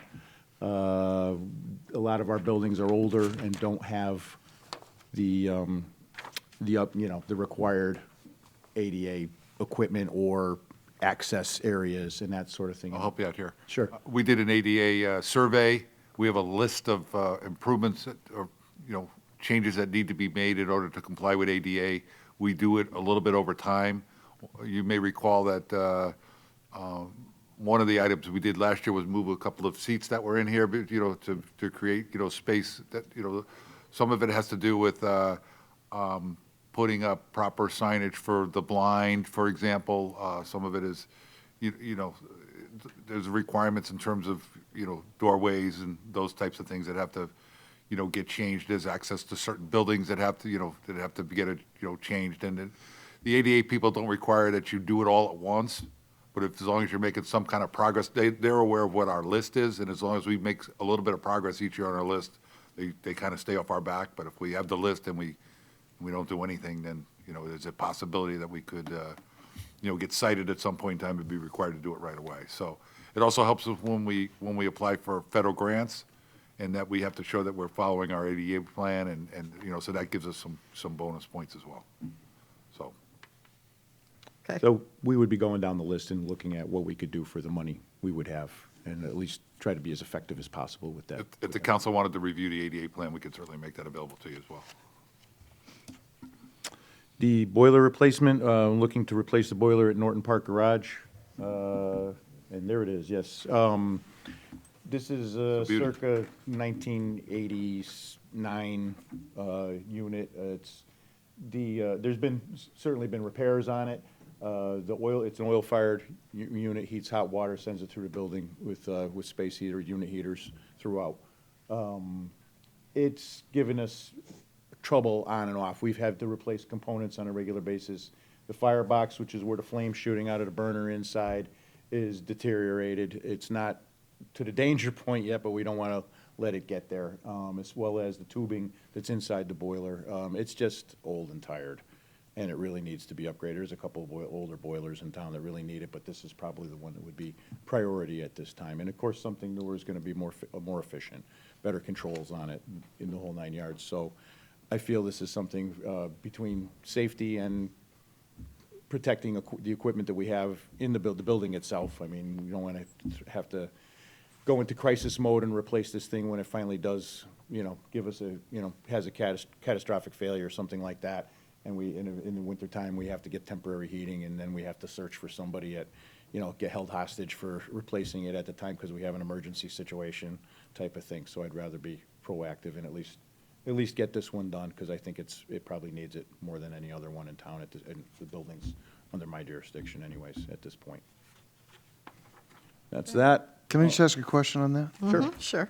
This slide says replace boilers at Historical Society in Norton Park Garage. Right, I have down the road in the 5-year plan also to replace the boiler. All right, so this 27 is just for Norton Park. Okay. Yes. Oh, just Norton Park. Yep. Norton Park. Okay. Yep.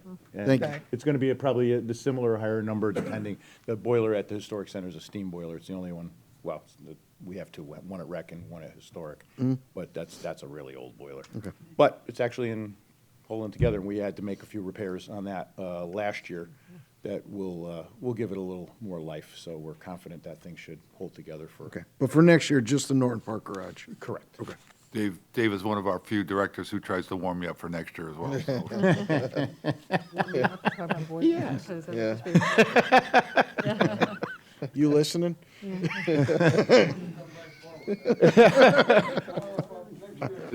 It's not computerized.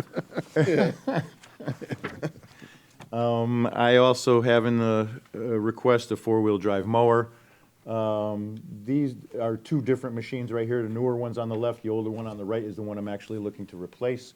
It's a little confusing, 95 and 96. I do have a 95 and a 96 unit, but the one on the left was purchased only a few years ago. So I have 3 units total at this point. The one on the right and the other older one, no, it's not the one, those are the same, are you can't get parts for these things anymore. They're obsolete. We've been fabricating things as they break. I've already replaced one engine in the other unit. I found one of the last 2 engines in the country because Toro had these engines made just for Toro, and once they were gone, they're gone. So you know, connecting rod snaps, you throw it through the crankcase. That's the end of it, and you can't. There's nothing that retrofits these things. And everything else, we spend probably close to $1,500, $2,000 a year in parts on these machines every year. The easier the winter, the better that it goes. And obviously this year this will be put back into service as a mowing machine because we get 3-season use out of these machines. The attachments you see on the right is a V-plow that we use. They also come available with a snowblower, as the one does on the left, which is something that's more like what I would be trying to buy with this money. And they also come with a leaf blower unit on the front, so that you can use it for leaves in the fall, and a mowing deck for grass. So you get quite a bit of use out of these units, and they've really been workhorses as far as grounds maintenance goes over the years. But it's getting time for these things. You know, again, if an engine fails now, it's done. So I wouldn't be trading it in or anything. I keep the older one for parts for the next older one, and be able to at least hopefully keep that going for a bit longer. And that's the 4-wheel drive mower. The only other thing is the pickup truck. 4-wheel drive pickup truck's in 1999. That's the basic. It's rotted out quite a bit underneath. You can see some of the rocker panel. Yeah, there you go. And it's starting to get into the body mounts in the frame quite a bit. And again, this is a truck that goes out quite a bit in the wintertime. It's general duty during the rest of the year, but we put the sander on it. It used to plow, yeah, that's somebody underneath body mounts, rocker panel, starting to get into the frame a little bit.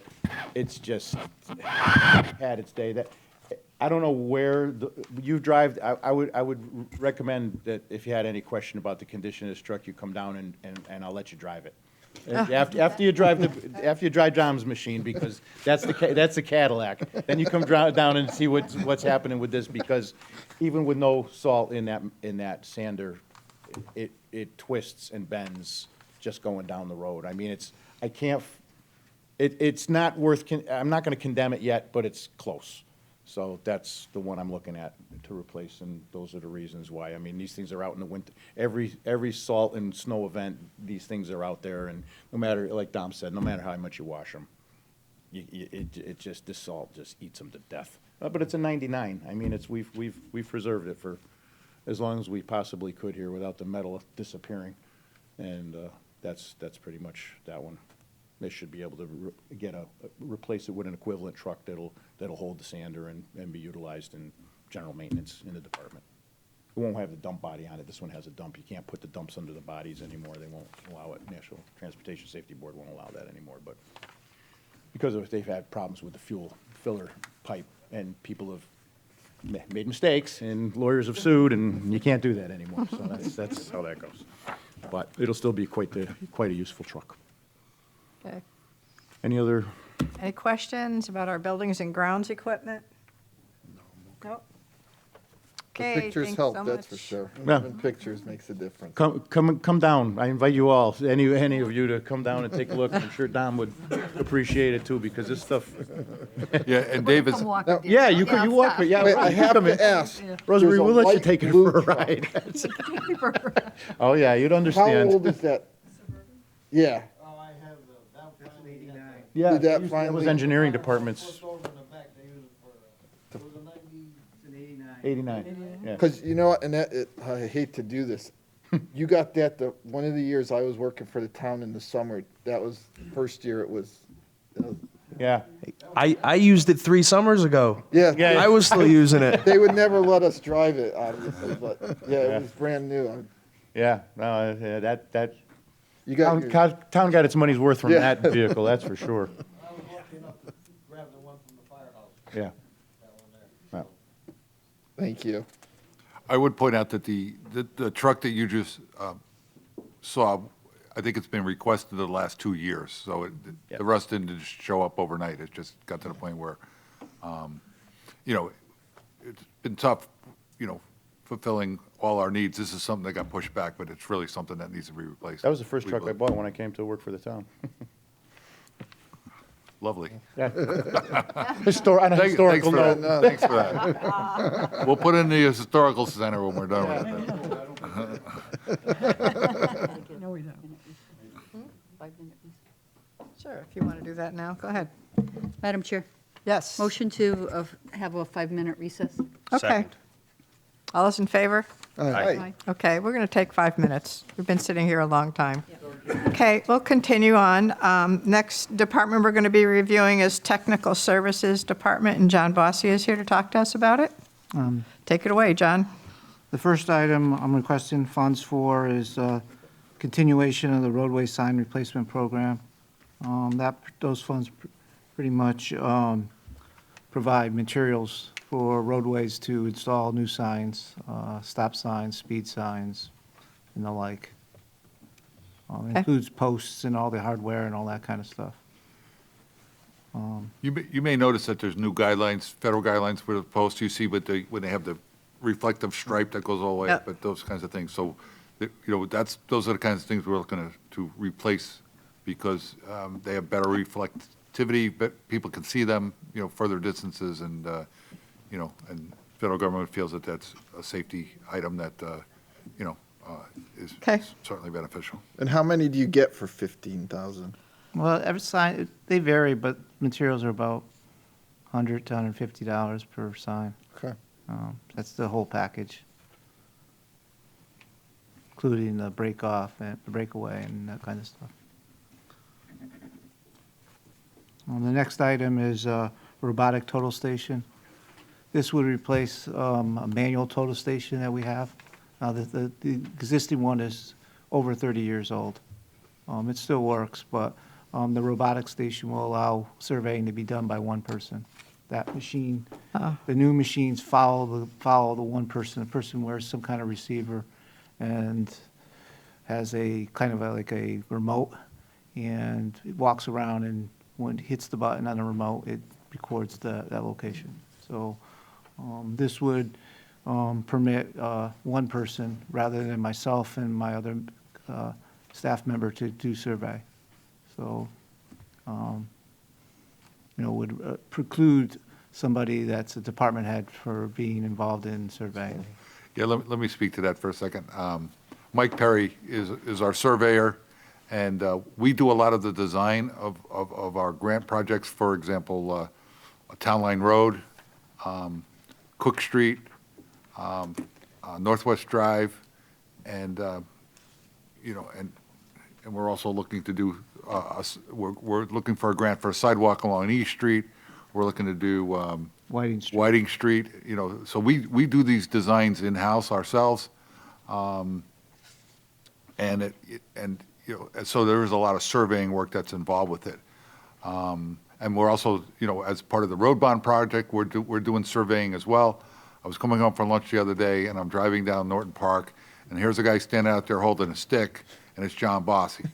So as I pull up to him, I said, "John, is this the best use of your time?" And he said, "Well, somebody's got to hold the stick." So,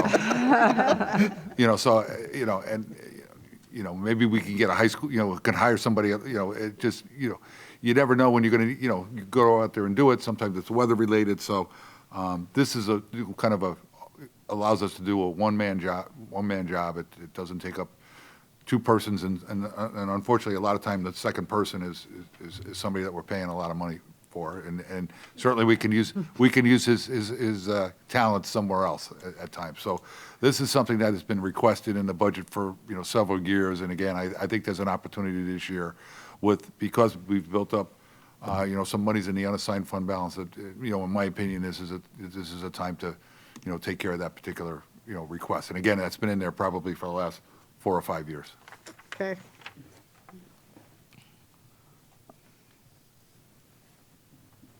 The next item requesting funds for is MS4 monitoring. For those that don't know what MS4 is, we have federal and state requirements to monitor stormwater. Oh, Part of that is dry weather, which we do in-house. And by dry weather, I mean there are certain pipes in town that flow even when it's not raining out. What we were going to use these funds for is actually wet weather monitoring. Wet weather monitoring is time sensitive. You have to do it when it's raining. And it doesn't always rain from 8 o'clock in the morning to 4 o'clock in the afternoon. So this is going to be done by a consultant. They can make arrangements to have staff available to do that.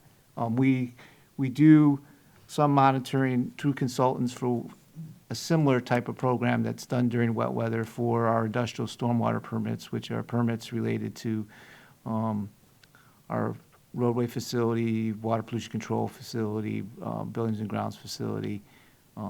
So it's possible for consultants to make arrangements. We are required to monitor in wet weather over a 5-year period every discharge. There's some 260 discharges in town. The bulk of these funds will be, it's split 50-50 roughly from labor versus actual testing costs. So there's certain things we test for. Generally speaking, we're testing for hydrocarbons. We're testing for phosphorus and nitrogen and turbidity, which is basically sediment in the water. We also test for do a conductivity test, which is generally relates to like metals and that kind of stuff, whether it's zinc or stuff like that. We don't measure exactly what it is, but we do a test for a broad spectrum, and then from there, if we have issues that exceed some standards, we need to trace it back to the source. So, but this is the initial testing of wet weather events. Just expanding on it, when he talks about discharge, it's really talking about the outfalls where the pipes go into the into the streams and whatnot. As he said, as John indicated, we have 240 of them. We have to, in dry weather, we have to have a base, and it's a mandate that's come down from the state that we have to do this. We're required to do this. This money will not, with the money that's being recommended here, we probably won't do all of them within a 5-year period. But if we're making, again, it's one of those mandates that if you're making some kind of progress and we can demonstrate that, we hope that that's suffice. That there's other towns that may not do it at all. So we have to get it in dry weather. We have to do some observations and maybe even some testing, and then we have to compare it in the wet weather. So you got to before and after, and so John and Mike have identified all of the outfalls, and they're trying to prioritize which ones are more significant than others, and so this is the way we're going to start to comply with that requirement. But it's really something we don't really have much choice in doing, and part of it we're doing in-house, and part of it, as John indicated, we need to have a little bit of supplemental help. okay. May I ask a question? I apologize if I missed it, the explanation. Why are you only recommending funding half of the request? Well, we have a permit term. Our obligation is to measure them all through a permit term. The intent isn't to do them all in 1 year. I mean, the intent is to have a regular No, schedule. you asked for 30 this year. You asked for 30, he reduced it to 15. Okay. And so I'm just so curious, and I'm sorry if you mentioned it and I missed it. No, I didn't. That's just You're hoping to That's throw why it I said past we're me. not going to get it all done in 5 years. I got you. they give us a mandate. I don't think they Come back for a second bite of the apple down Well, the I don't think road. they have the ability to necessarily monitor us. So for, after 5 years, it isn't like they're going to walk in the door and start saying, "Hey, did you get 100% done?" They give it the mandates, and they don't have the ability to oversee it to any really great degree. They will get around to us sooner or later. So I want to be able to make some progress, and frankly, we got to reduce somewhere. I'm not saying I want to give you 30,000 for. I was just curious as to why this was one of the things that was reduced to half to I mean, partial fund. this program it just didn't start just yesterday. It's been in effect for almost 15 years. We've been audited one time in 15 years. But so- they've expanded the requirements nowadays. Yeah, the requirements Greatly expanded the requirements. In the State past, used to do some of this work. in the past, we weren't necessarily required. We had to sample 6 locations in the past, and it expanded to every location rather than 6. We basically, in the past, the requirement was to pick 2 samples from an industrial area, a residential area, and a commercial area, and those samples were supposed to be representative. And then they reissued the permit, and the new terms of the permit were, you need to locate and determine you need to measure all wet weather flows, discharges, and all dry weather flows that occur. Now, not every discharge is a dry weather flow, so it's a lot less. There's probably only 60 or 70 of those. I think I spent too much time on that anyways. The next item is sidewalk construction. And I'll just begin by saying the difference is that this has been an area that's been sort of neglected for many years. Ever? I think the last time we did a major sidewalk project was definitely over 10 years ago. But in that past, we used to do at least one major sidewalk project a year. I mean, in my early part of my tenure here, we did $100,000 every year for like 10 years. But we got away from that for a variety of reasons. But in any event, we're looking to do $200,000 worth of sidewalk repairs in the upcoming year. That will begin with trying to establish what is our priorities and then working from there. We're investigating currently retaining a consultant that will use video cameras to take pictures of every 5 feet of sidewalk and then use some kind of computer program to analyze all those pictures and to determine the highest priorities to the lowest priorities. So how much was the consultant as part of, I know you sent us information about that, Robert, on a separate, in an email. So how much of this is actually a consultant we're going to? None of that. None of this? None of that. Okay. And the reason for that is you may recall that last year, we budgeted $30,000 for sidewalk repairs. That was in there. We were already 9,000 in the hole when we started from the previous year, from sidewalks that we had to do, repairs. We really didn't have a choice because they were trip hazards and whatnot. We did about 9 or 10,000, about 9,000 this year. So we have a balance of about $12,000 in the current year's budget, and we'll be able to use that to purchase the street scan and get that done before July 1st if the council is of a mind to do it. So of the 200,000 you see there, we're actually going to be able to do the engineering work with existing monies in the current fiscal year.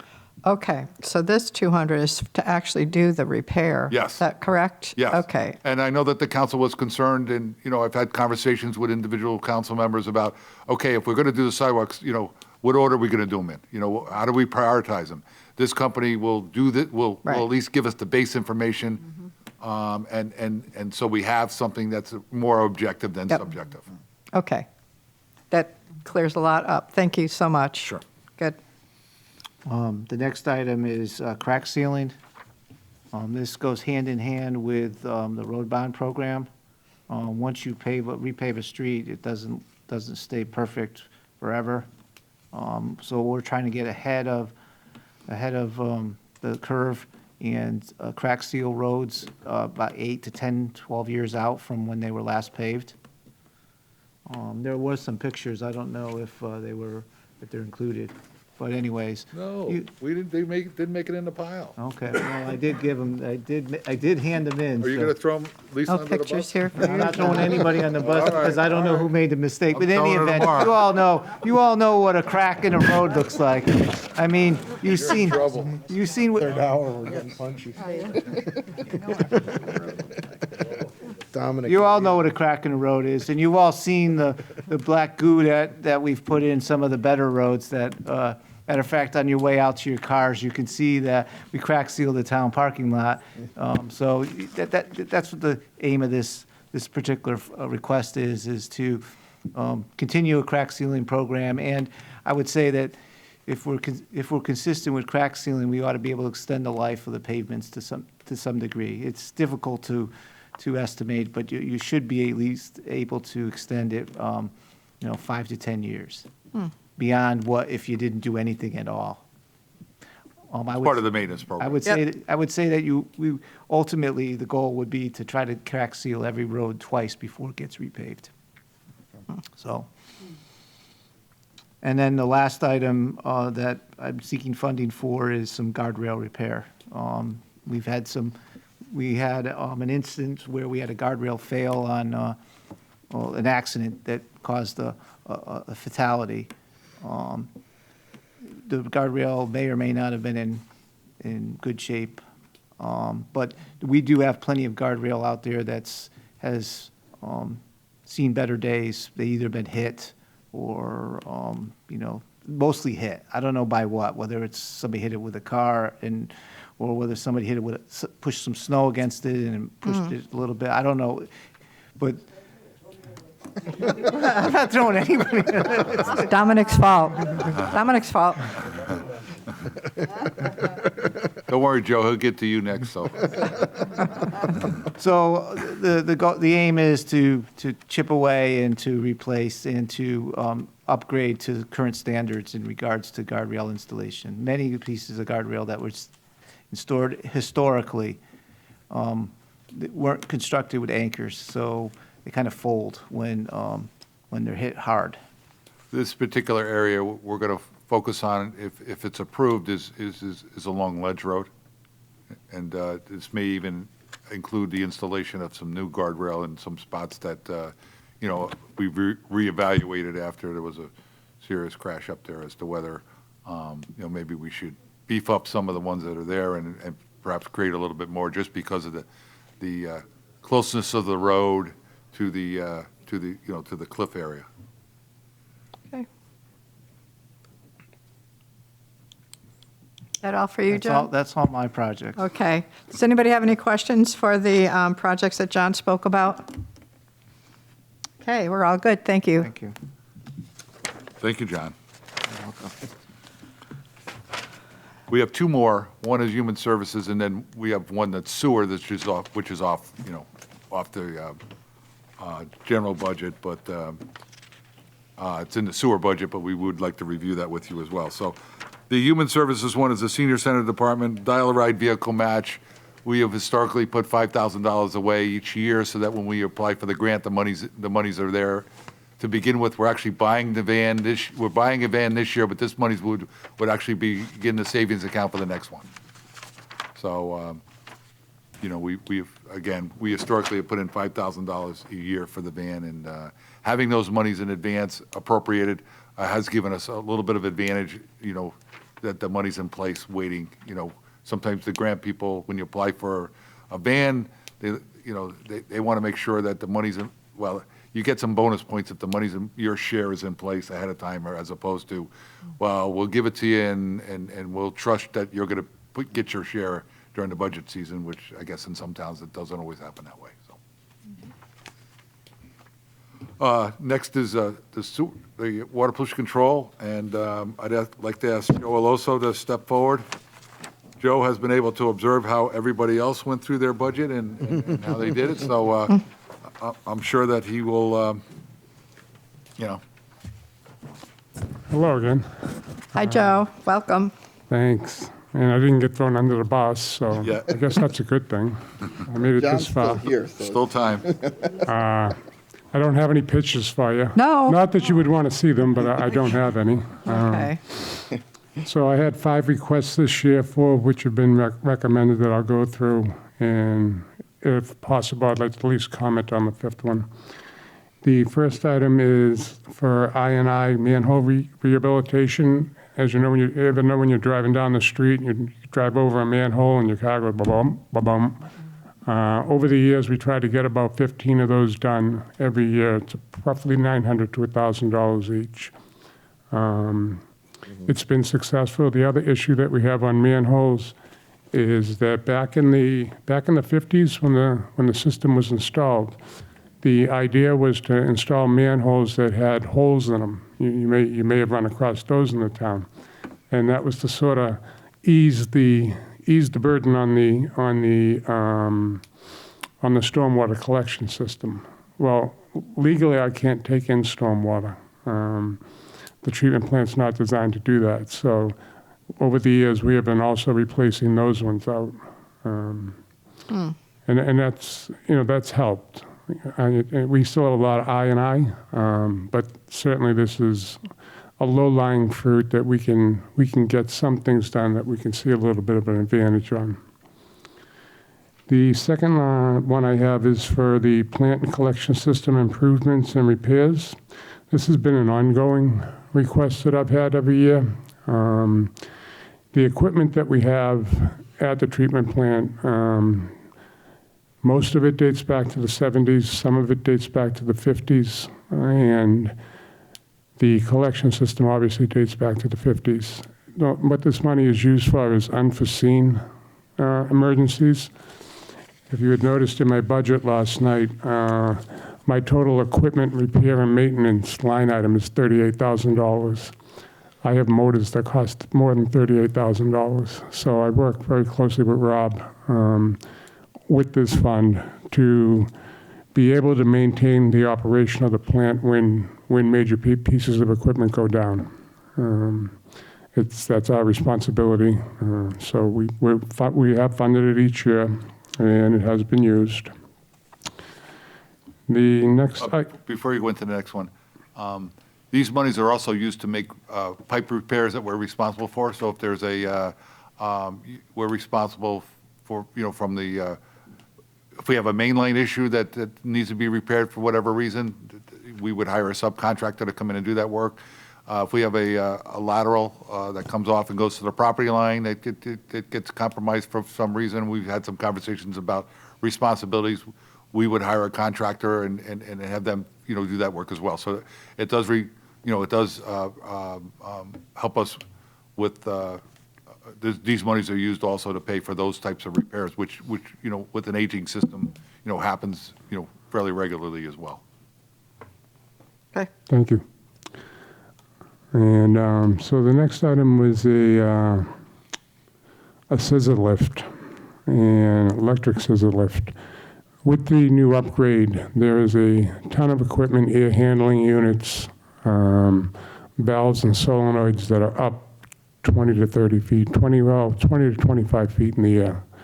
I tried to put this through the project so that we would get a 50% grant on it, and it was rejected. It's considered an operation and maintenance item, and DEEP was not willing to give us a 50% grant on $13,500. So to be able to maintain the equipment that's been installed and some of the other equipment that we have installed previously, this is a much safer unit than trying to put a couple of ladders up there with planks across it so that you can stand on the planks and there's really no railing to stop you from falling over. This would be a definite improvement, both to get equipment repaired and for the safety and health of the employees. And the next item is the administrative buildings AC unit. As best as we can figure out, it's 20 plus years old, and I spent probably in the last 3-4 years close to $4,000 to $5,000 repairing this unit, between equipment failure on the unit and mostly the leakage of Freon through the coils. I'm not sure that there's much coil left to replace. So I did ask for a quote from our HVAC contractor to replace the unit. and he gave us a quote of $23,623. And in talking with Robert and Dave, what the plan is, if approved, is that once we start the unit up in the spring, and look on the bright side, that's only about a week away, I think, we're going to have the HVAC gentleman, is it a week? About a week, isn't it?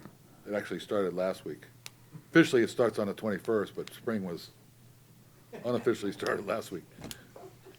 Guess I should have paid attention. That's okay.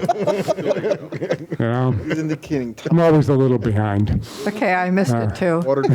Just saying. Daylight savings did enough to me. Yeah, that is a killer. Last week. So the plan moving forward is, if this is repaired, we'll have the town's HVAC guy come over and give us a second opinion on the unit, and you know, it's my feeling that he's going to recommend the same thing that the contractor has recommended. So that's the story on that. And then lastly, just so that you understand why I brought this item up, we have a pickup truck, and it's a 2003 pickup truck, which we received about 5 years ago. It was a hand-me-down from the roadways department.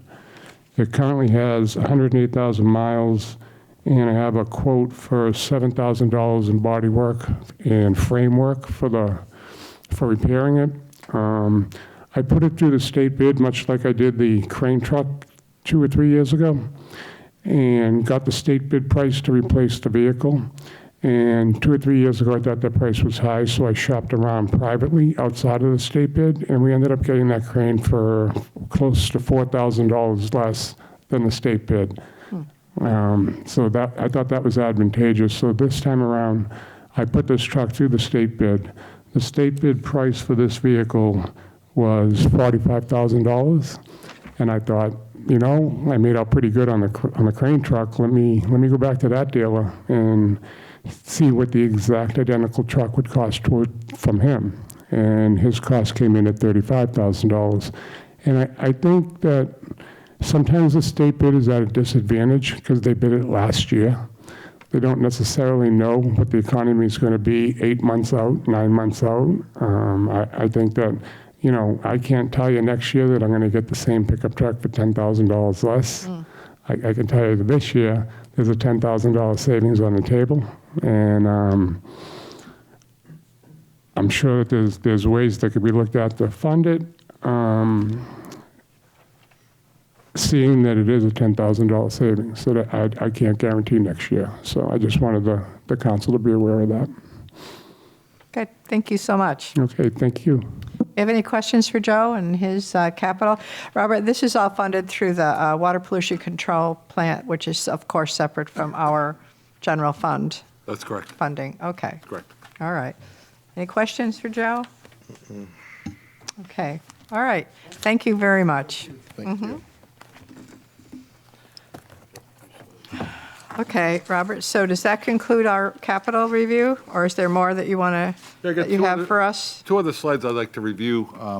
First is, I had recommended that we use $900,000 for the unassigned fund balance, so I have a slide here that kind of details the unassigned fund balance. It's up on the screen, I assume. The unassigned fund balance that we're anticipating, or that was last reported at the end of January, was $9.75 million, which represents 15.96% of our revenues. Projected undesignated fund balance at the end of the year is $9.45 million. That's assuming we use the $300,000 that we appropriated in the current year's budget. So that's using the full $300,000. But we may not need that. We may not. It could be higher, but Potentially, that's kind of worst case scenario. Okay. So if we do that, our unassigned fund balance at 12%, using instead of if we said, hey, if our goal was to keep it somewhere around 12%, that would represent a fund balance of $7.33 million. So the difference between where we are now, or where we expect to be at the end of the year, and that 12% number is $2.1 million. and as, you know, I've recommended that we use $900,000. This is in the blue area, $900,000 of the fund balance for the CIP and $200,000 for the general government budget, which is a total of $1.1 million. And that still would keep us, you know, a little bit over $1 million over at least that 12% figure. So it just gives you an idea of if we use those types of, what would be the impact if we use those types of recommendations of the unassigned fund balance and the impact on, you know, the percentage that we have, how it would lower the percentage, but certainly not to a degree that, you know, certainly not below the 12%. And, you know, while the rating agencies, you know, like to look for 10 to 15%, you know, I think 12 is still fairly healthy, and we have some definite needs that that need to be taken care of. And rather than going to the taxpayers and asking them to do it through the say mill rate, or rather than kick the can further down the road, I think there's some opportunities to play a little catch up in this year's budget. So, so I wanted to at least give you that perspective. On the next page is the debt management fund analysis. As you'll recall, I was recommending that we use $200,000 out of debt management and that was really kind of geared towards this ramping up of the sidewalk numbers. Our debt management fund right now stands at what we're expecting by the end of this fiscal year will stand a little bit under $300,000. You know, I'm recommending that we use $200,000 from, you know, for the fiscal year 1 capital budget, which would leave us a running balance of $95,752. And we're also recommending, as you saw in the operating fund, that we would use $30,350, you know, because we're slightly over the $4.4 million, you know, goal that has been set by the council years ago. So that would mean that, but at the end of this fiscal year, we would have a balance in the debt management fund of a little bit over $65 million. Does everybody see that? However, you know, if you look in the green box, our debt service during year, you know, in fiscal year 22 is going to drop to $3.9 million, which will replenish the debt management fund in fiscal year 22 by $469,000. So that would build the debt management fund back up to $535,000. So, you know, my recommendation to use debt management funds is to, you know, it's for capital items that, you know, at some point in time could be bonded. And rather than bond, we have some opportunities in the debt management fund to do that. And I think that would be a prudent use of that money as well. But this shows you that, you know, we'll still stay above, we'll still have sufficient dollars. And I can tell you that the debt service line item even drops further over the next several years after that. So it would actually build up further. So I just wanted to at least demonstrate to the council that, you know, what the impact would be if you decided to use either $900,000 and $200,000 out of the unassigned fund balance, or a total of $1.1 million, or if you use the recommendation to use basically $230,000 out of the debt management fund. And I think we were very fortunate to build up both of those funds and be in a position, you know, at this point in time to, you know, to help supplement, you know, some of these needs that have been, you know, pushed down the road a little bit. So that's all I have for this evening. Okay, thank you. Does anybody have any questions for Robert or Rob while we're here? Okay, may I have a motion to adjourn? Madam Chair, motion to adjourn. Second. All those in favor? Aye. Thank you, and we will see you on Monday.